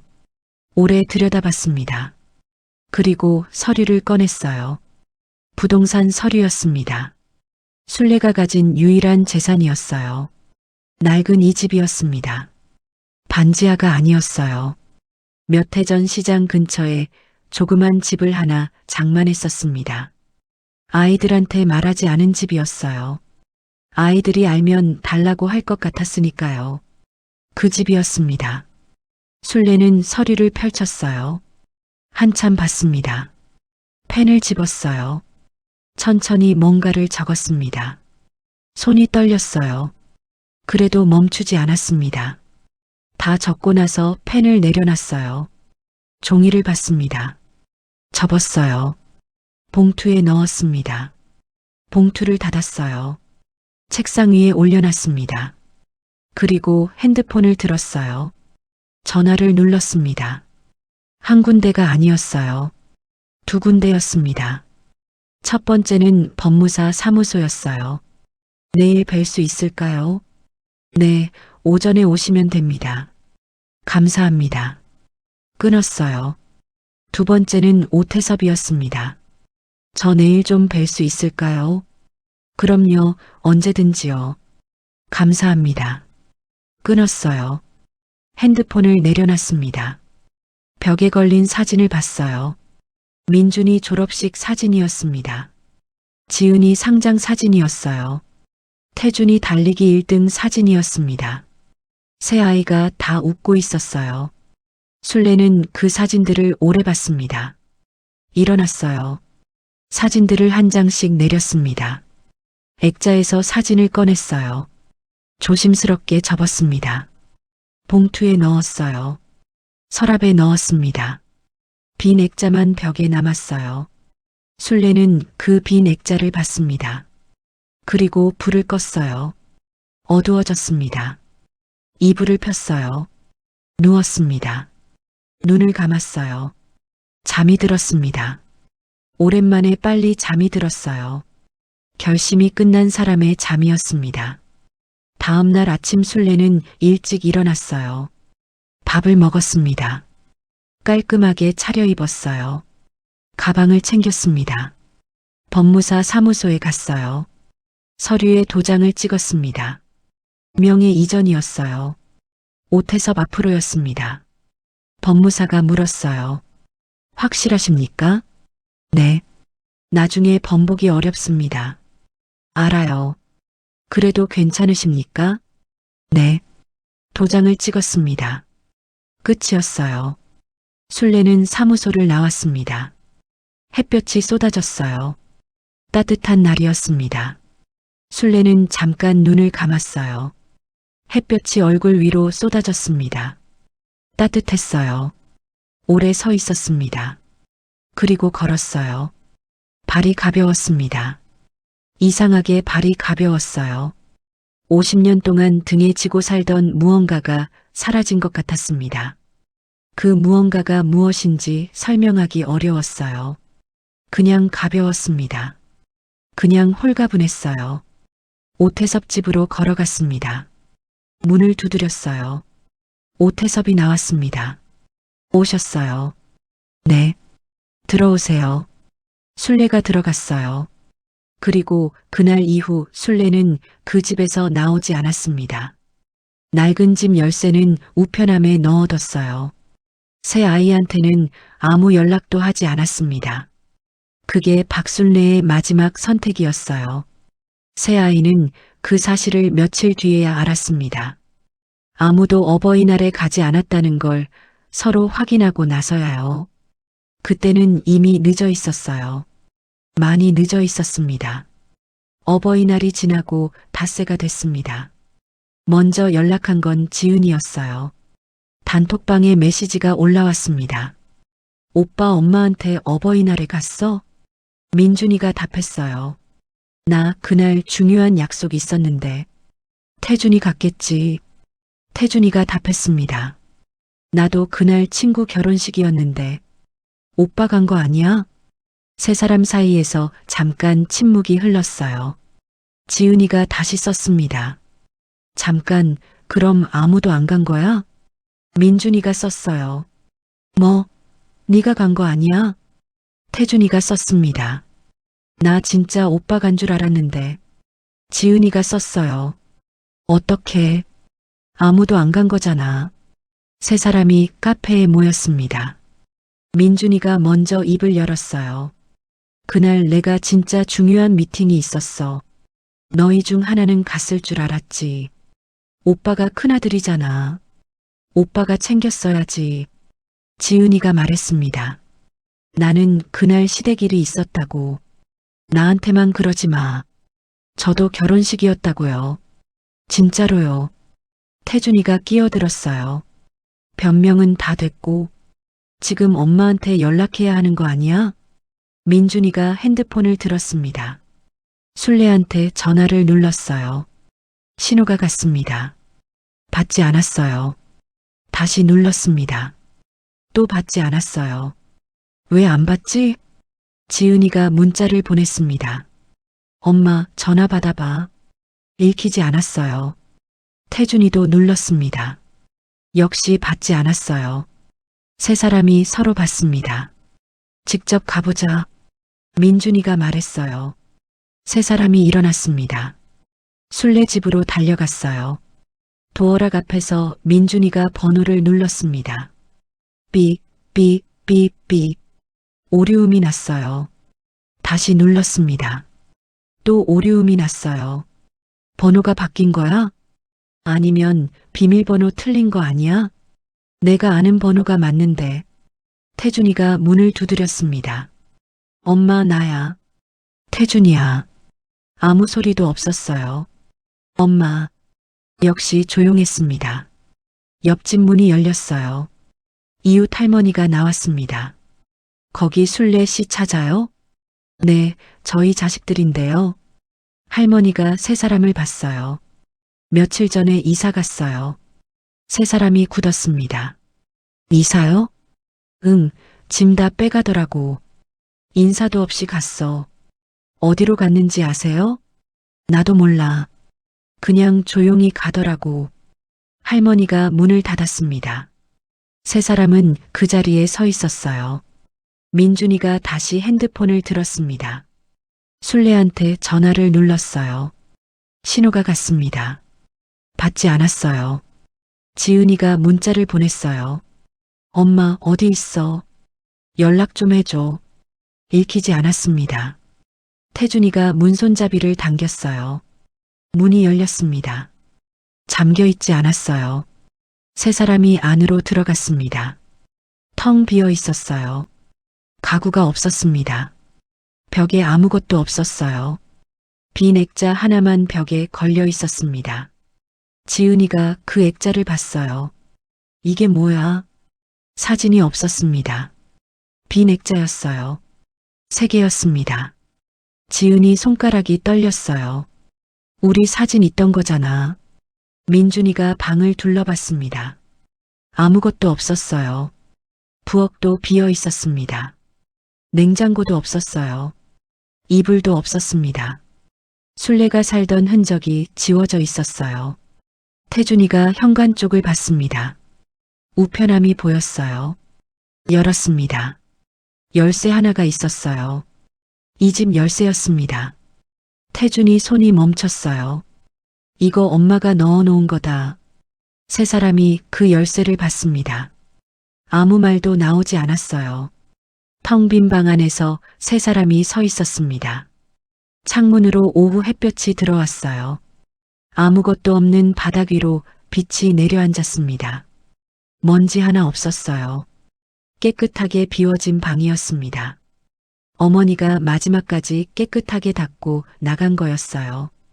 그게 박순례였습니다. 떠나면서도 방을 닦고 나가는 사람이었어요. 세 사람은 그 깨끗한 방 안에서 오래 서 있었습니다. 어머니가 어디 있는지 몰랐어요. 연락이 닿지 않았습니다. 그리고 그때는 아직 몰랐어요. 더 큰 소식이 몇 주 뒤에 온다는 걸요. 어버이날이 지나고 3주가 됐습니다. 순례한테서는 여전히 연락이 없었어요. 세 사람은 각자 계속 전화를 눌렀습니다. 받지 않았어요. 문자를 보냈습니다. 읽히지 않았어요. 지인들한테 물어봤습니다. 아는 사람이 없었어요.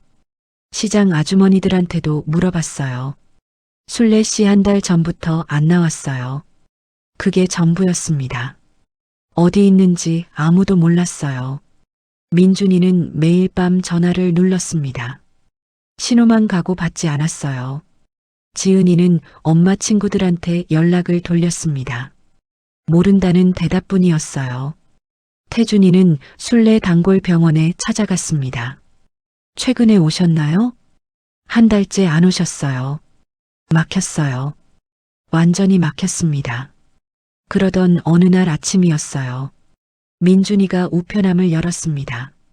고지서들 사이에 두꺼운 봉투가 있었어요. 발신인을 받습니다. 법무사 사무소였어요. 뜯었습니다. 서류가 나왔어요. 부동산 명의 이전 통보였습니다. 민준이는 그 서류를 읽었어요. 한 번 읽었습니다.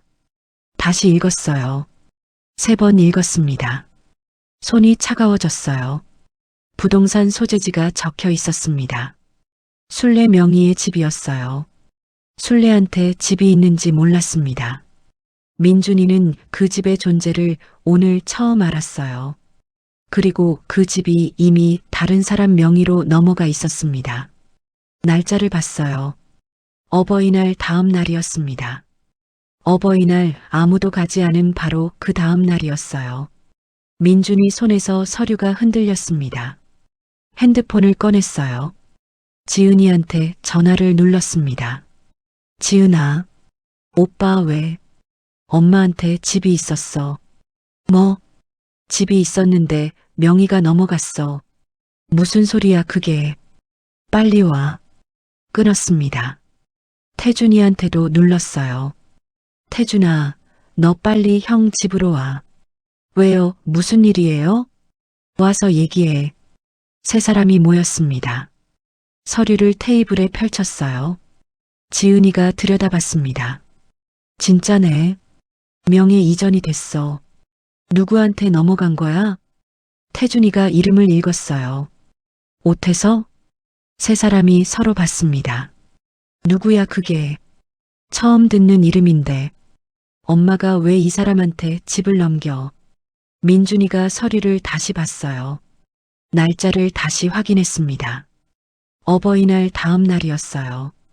이거 어버이날 다음 날이야. 세 사람이 굳었습니다. 그날 우리가 아무도 안 갔던 날이잖아. 지은이 목소리가 떨렸어요. 설마 그래서 이런 거야? 태준이가 벌떡 일어났습니다. 아니 그게 이유가 돼? 우리가 하루 못 갔다고 집을 남한테 넘겨? 하루가 아니잖아. 민준이가 낮게 말했어요. 하루가 아니었어. 태준이가 멈췄습니다. 지은이가 서류를 손에 쥐었어요. 손이 떨렸습니다. 오태섭이 누군지 알아야 해. 법무사 사무소에 가보자. 민준이가 일어났어요. 세 사람이 동시에 움직였습니다. 분노가 끓고 있었어요. 그런데 그 분노 아래에 다른 무언가도 있었습니다. 무서움이었어요. 어머니가 하루 만에 모든 걸 정리했다는 사실이 무서웠습니다. 단 하루 만에요. 그 하루가 어떤 하루였는지 세 사람은 아직 몰랐어요. 알게 되는 건 조금 뒤였습니다. 그리고 알게 됐을 때 세 사람은 그 자리에서 무너졌어요. 하지만 그때도 어머니는 문을 열어주지 않았습니다. 법무사 사무소에서 주소를 알아냈습니다. 세 사람이 그 주소를 들고 찾아갔어요. 골목을 들어서는데 작은 집이 보였습니다. 마당이 있는 집이었어요. 마당에 두 사람이 서 있었습니다. 민준이가 먼저 봤어요. 걸음이 멈췄습니다. 지은이도 봤어요. 태준이도 봤습니다. 어머니였어요. 박순례였습니다. 낯선 남자 옆에 서 있었어요. 나란히 서 있었습니다. 어머니 표정이 차분했어요. 놀라지 않았습니다. 새 사람이 온다는 걸 알고 있었던 것 같았어요. 민준이가 먼저 입을 열었습니다. 어머니, 술래가 봤어요. 대답하지 않았습니다. 어머니, 이게 무슨 일이에요? 그래도 대답이 없었어요. 민준이 눈이 옆에 선 남자에게로 갔습니다. 이분이 누구예요? 술래가 그제야 입을 열었어요. 오태섭 씨야. 오태섭 씨가 누구냐고요? 내가 선택한 사람. 태준이가 앞으로 나섰습니다. 엄마, 지금 장난해요? 집을 이 사람한테 왜 넘겨요? 내 집 내가 넘긴 거야. 이 사람이 뭔데요? 어디서 나타난 거예요? 오태섭이 조용히 입을 열었습니다. 저는 술래 씨 아는 사람입니다. 아는 사람이면 다예요? 재산을 통째로 넘길 만한 사람이에요? 민준이가 목소리를 높였어요. 오태섭은 흥분하지 않았습니다. 7년 전 일을 말씀드려도 될까요? 7년 전이요? 술래 씨가 시장에서 쓰러지신 날입니다. 세 사람이 굳었어요.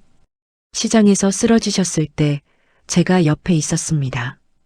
응급차를 불렀고 병원까지 따라갔어요. 입원비가 없으셔서 제가 냈습니다. 퇴원하신 뒤에도 혼자 지내시는 걸 아니까 한동안 반찬도 갖다 드렸습니다. 민준이가 입을 열었어요. 그게 무슨... 오태섭이 계속 말했습니다. 그날 자제분들한테 연락이 갔습니까? 세 사람이 서로를 봤어요. 몰랐습니다. 어머니가 쓰러진 걸 몰랐어요. 연락을 받은 적이 없었습니다. 지은이가 떨리는 목소리로 물었어요. 어머니, 그때 쓰러지셨어요? 술래가 조용히 대답했습니다. 응. 왜 말 안 했어요? 말해서 뭐하게. 저희가 갔을 텐데요. 갔을 것 같아? 술래의 목소리가 낮아졌어요. 바쁘다고 전화도 잘 안 받던 애들이 엄마 입원했다고 달려왔을 것 같아? 아무도 말을 하지 못했습니다. 그래서 말 안 했어. 귀찮게 하기 싫었어. 귀찮게 하기 싫었다는 말이었습니다. 자식들한테 귀찮게 하기 싫어서 혼자 누워 있었다는 말이었어요. 지은이 입술이 떨렸습니다. 민준이 주먹이 천천히 펴졌어요. 태준이가 뒤로 한 발 물러섰습니다. 오태섭이 다시 말했어요. 그날 이후로 술래 씨 곁에 있었습니다. 강요한 게 아닙니다. 그냥 곁에 있었어요. 술래 씨가 힘드신 날 전화가 오면 갔습니다. 술래 씨가 아프신 날 반찬을 갖다 드렸어요. 그게 7년이었습니다. 7년이었습니다. 자식 셋이 모르는 사이 7년이 흘렀어요. 민준이가 눈을 감았습니다. 지은이가 손으로 입을 막았어요. 태준이가 고개를 숙였습니다. 오태섭이 마지막으로 말했어요. 저한테 재산을 넘기신 건 제가 부탁한 게 아닙니다. 술래 씨가 결정하신 거예요. 왜 그러셨는지는 술래 씨한테 직접 물어보세요. 세 사람이 술래를 봤습니다. 술래는 세 사람을 봤어요. 표정이 흔들리지 않았습니다. 차갑지도 않았어요. 그냥 조용했습니다. 오래 봐온 얼굴들이었어요. 낳고 키우고 먹이고 입히고 가르친 얼굴들이었습니다.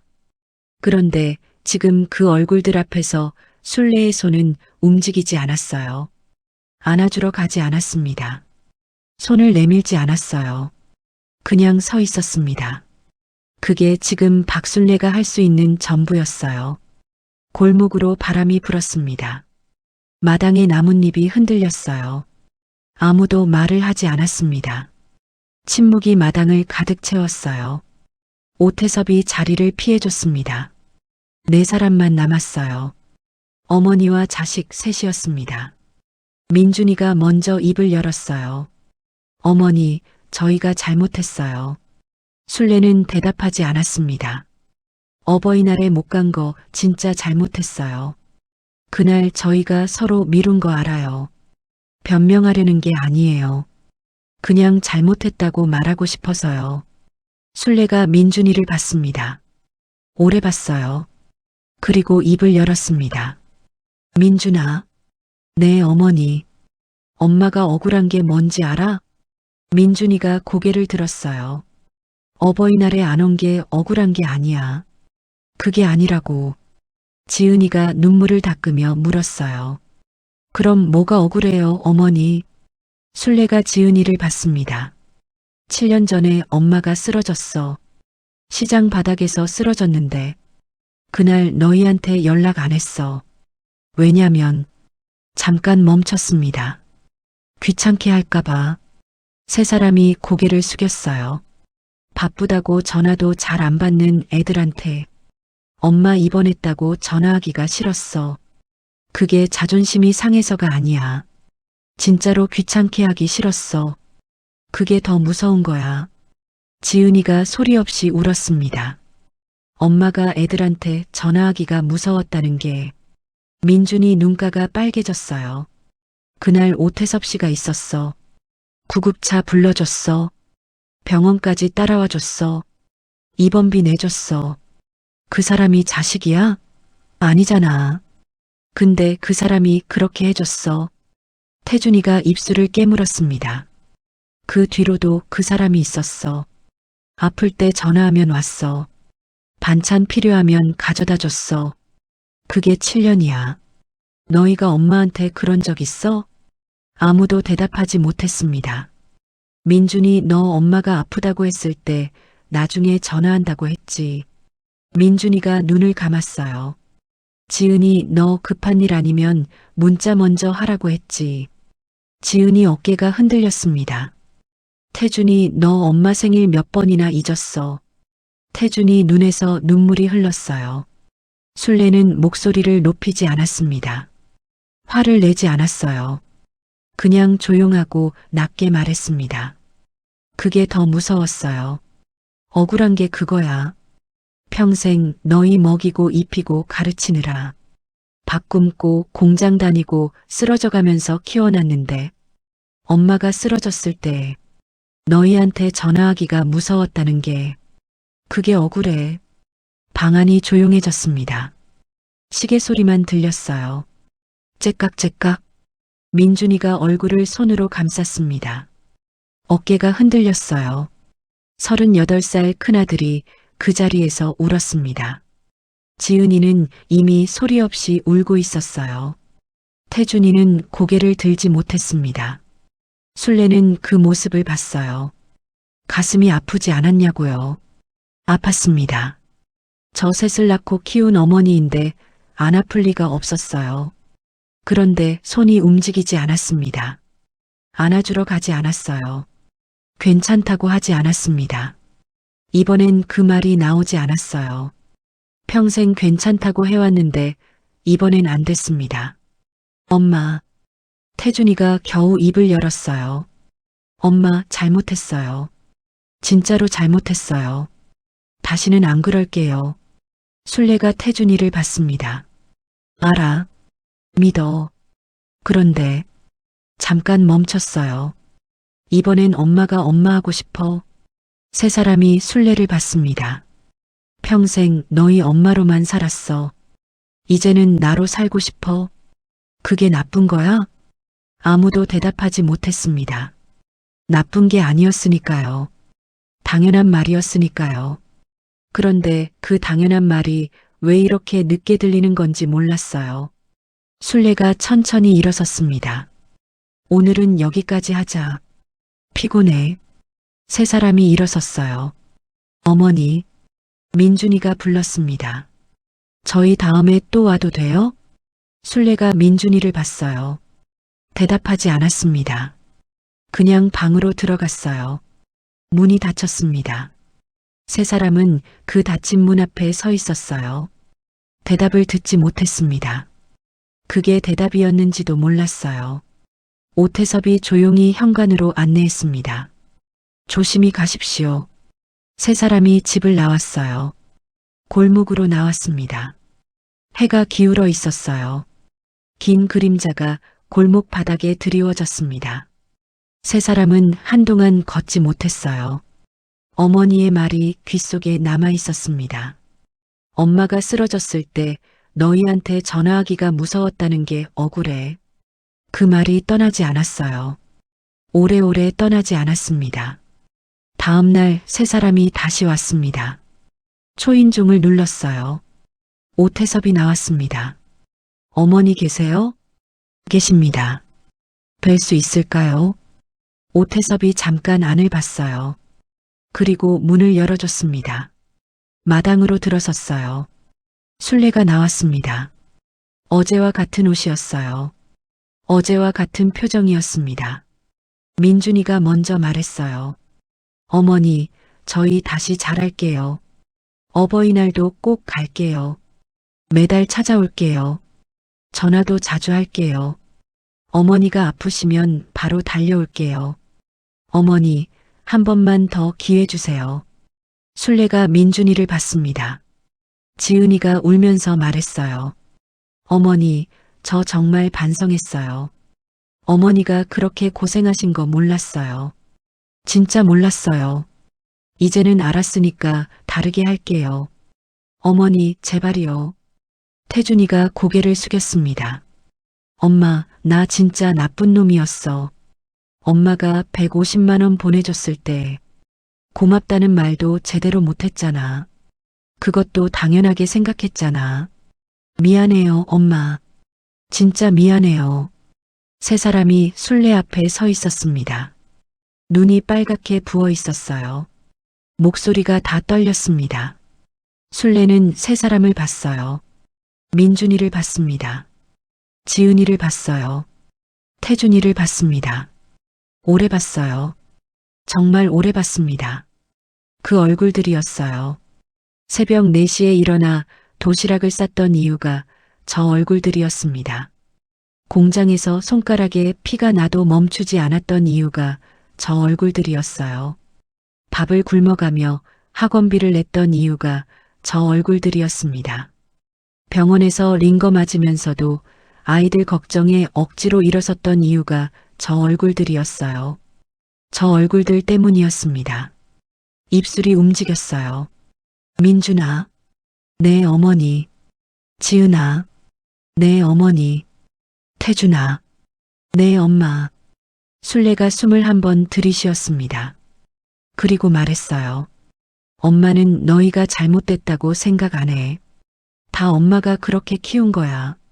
참으면 되는 줄 알고, 말 안 해도 되는 줄 알고, 그냥 다 해주면 되는 줄 알고 살았어. 그게 엄마 잘못이야. 세 사람이 고개를 저었어요.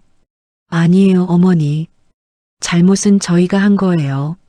순례가 조용히 웃었습니다. 웃음이었어요.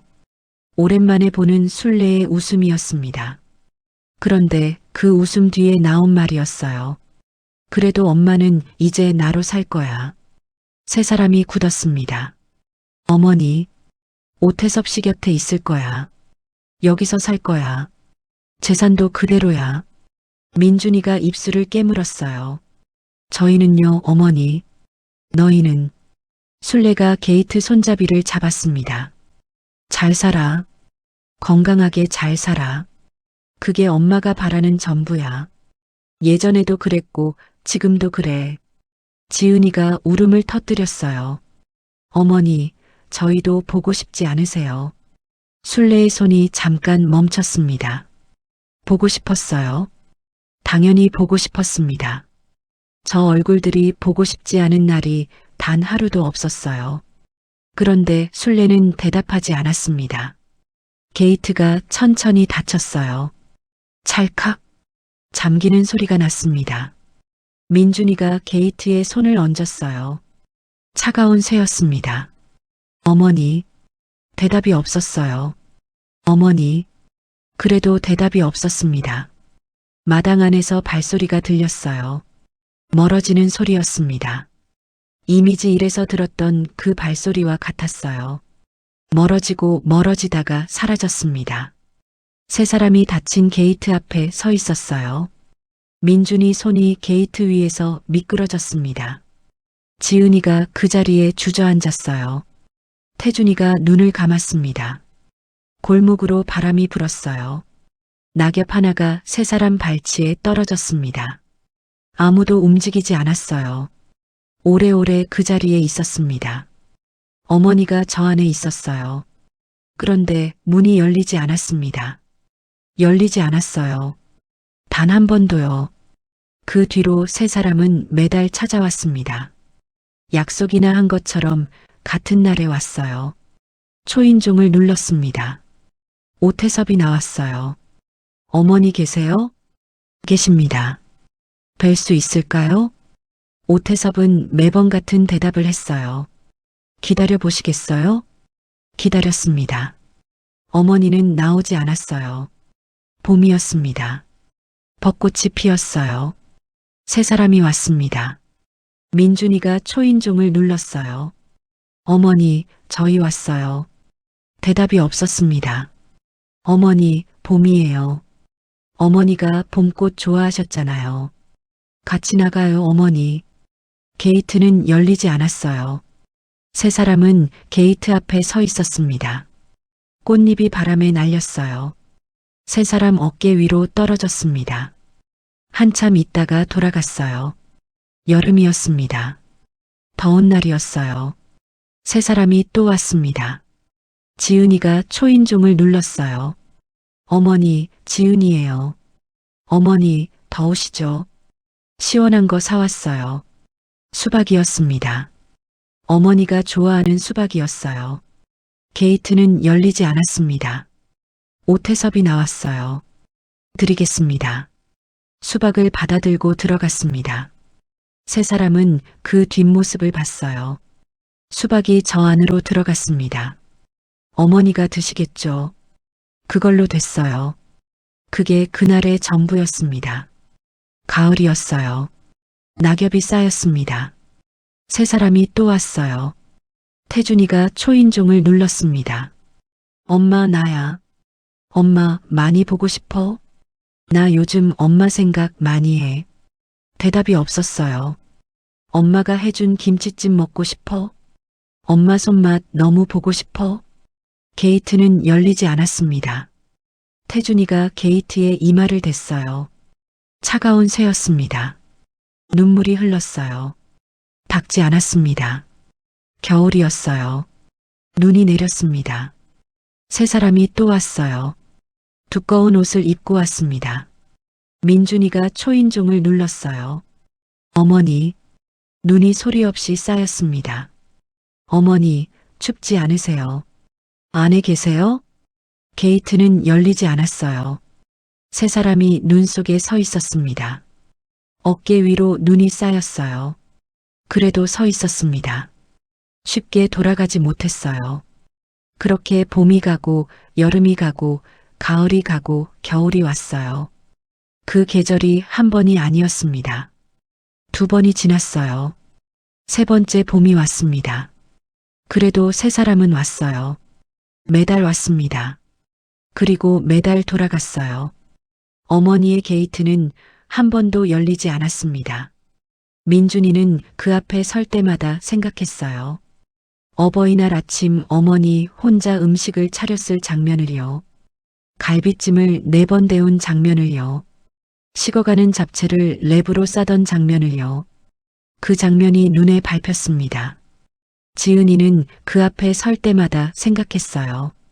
통화하면서 손을 흔들던 장면을요. 엄마 조심히가 5글자를 보내놓고 다시 통화하던 장면을요. 그 장면이 떠나지 않았습니다. 태준이는 그 앞에 설 때마다 생각했어요. 노트북 사줄게 했을 때 엄마 최고다 했던 장면을요. 그 한마디로 어머니 발을 가볍게 만들었던 자신을요. 그 생각이 부끄러웠습니다. 세 사람이 깨달은 건 너무 늦었어요. 어머니가 평생 원한 건 돈도 재산도 아니었습니다. 전화 한 통이었어요. 엄마 괜찮아? 한마디였습니다. 아파 누운 날 옆에 있어주는 사람이었어요. 그게 전부였습니다. 그게 전부였는데 세 사람은 주지 못했어요. 게이트 앞에 설 때마다 그게 생각났습니다. 그래서 세 사람은 계속 왔어요. 언젠가 이 게이트가 열릴 거라는 기대 때문이 아니었습니다. 그냥 와야 했어요.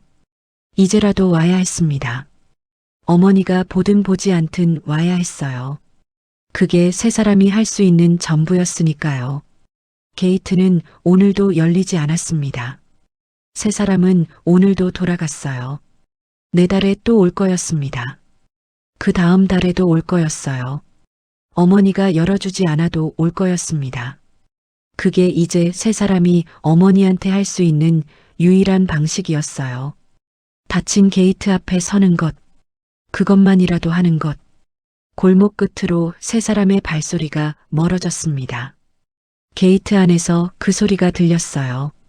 박술래는 창문 너머로 그 발소리를 들었습니다. 눈을 감았어요. 가슴이 아팠습니다. 그런데 게이트로 가지 않았어요. 가지 않았습니다. 이번 생에 어머니로 산 세월이 63태였어요. 이제 나머지는 순례로 살 거였습니다. 그게 틀린 게 아니었어요. 단 한 번도 틀린 적 없는 어머니가 처음으로 자신을 위해 내린 결정이었으니까요. 평생을 자식들을 위해 살았던 어머니가 있었습니다. 새벽 4시에 일어나 도시락을 쌌어요. 손가락에 피가 나도 공장을 떠나지 않았습니다. 밥을 굶어가며 학원비를 댔어요. 쓰러져도 다음날 다시 시장에 나갔습니다. 그렇게 63태를 살았어요. 그런데 그 어머니가 마지막으로 선택한 건 자식들이 아니었습니다. 자기 자신이었어요. 그게 잘못된 걸까요? 아니었습니다. 단 한 번도 자신을 위해 살지 않은 사람이 처음으로 자신을 선택한 것뿐이었어요. 우리는 가끔 당연하게 여기는 것들이 있습니다. 엄마는 원래 다 해주는 사람이라고요. 엄마는 원래 참는 사람이라고요.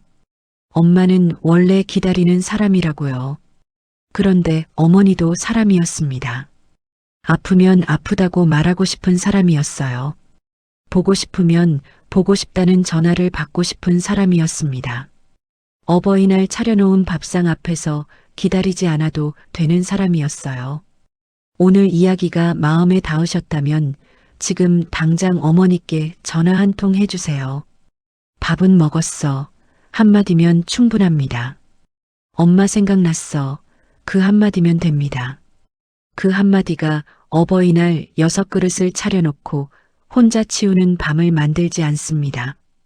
채아의 이야기 속으로였습니다. 오늘 이야기 끝까지 함께 해주셔서 감사합니다. 구독과 좋아요는 더 좋은 이야기를 만드는 힘이 됩니다. 다음 이야기는 며느리가 죽은 줄 알았던 시어머니가 살아 돌아왔는데 손에 들고 온 것이 유언장이었다는 이야기입니다. 기대해 주세요.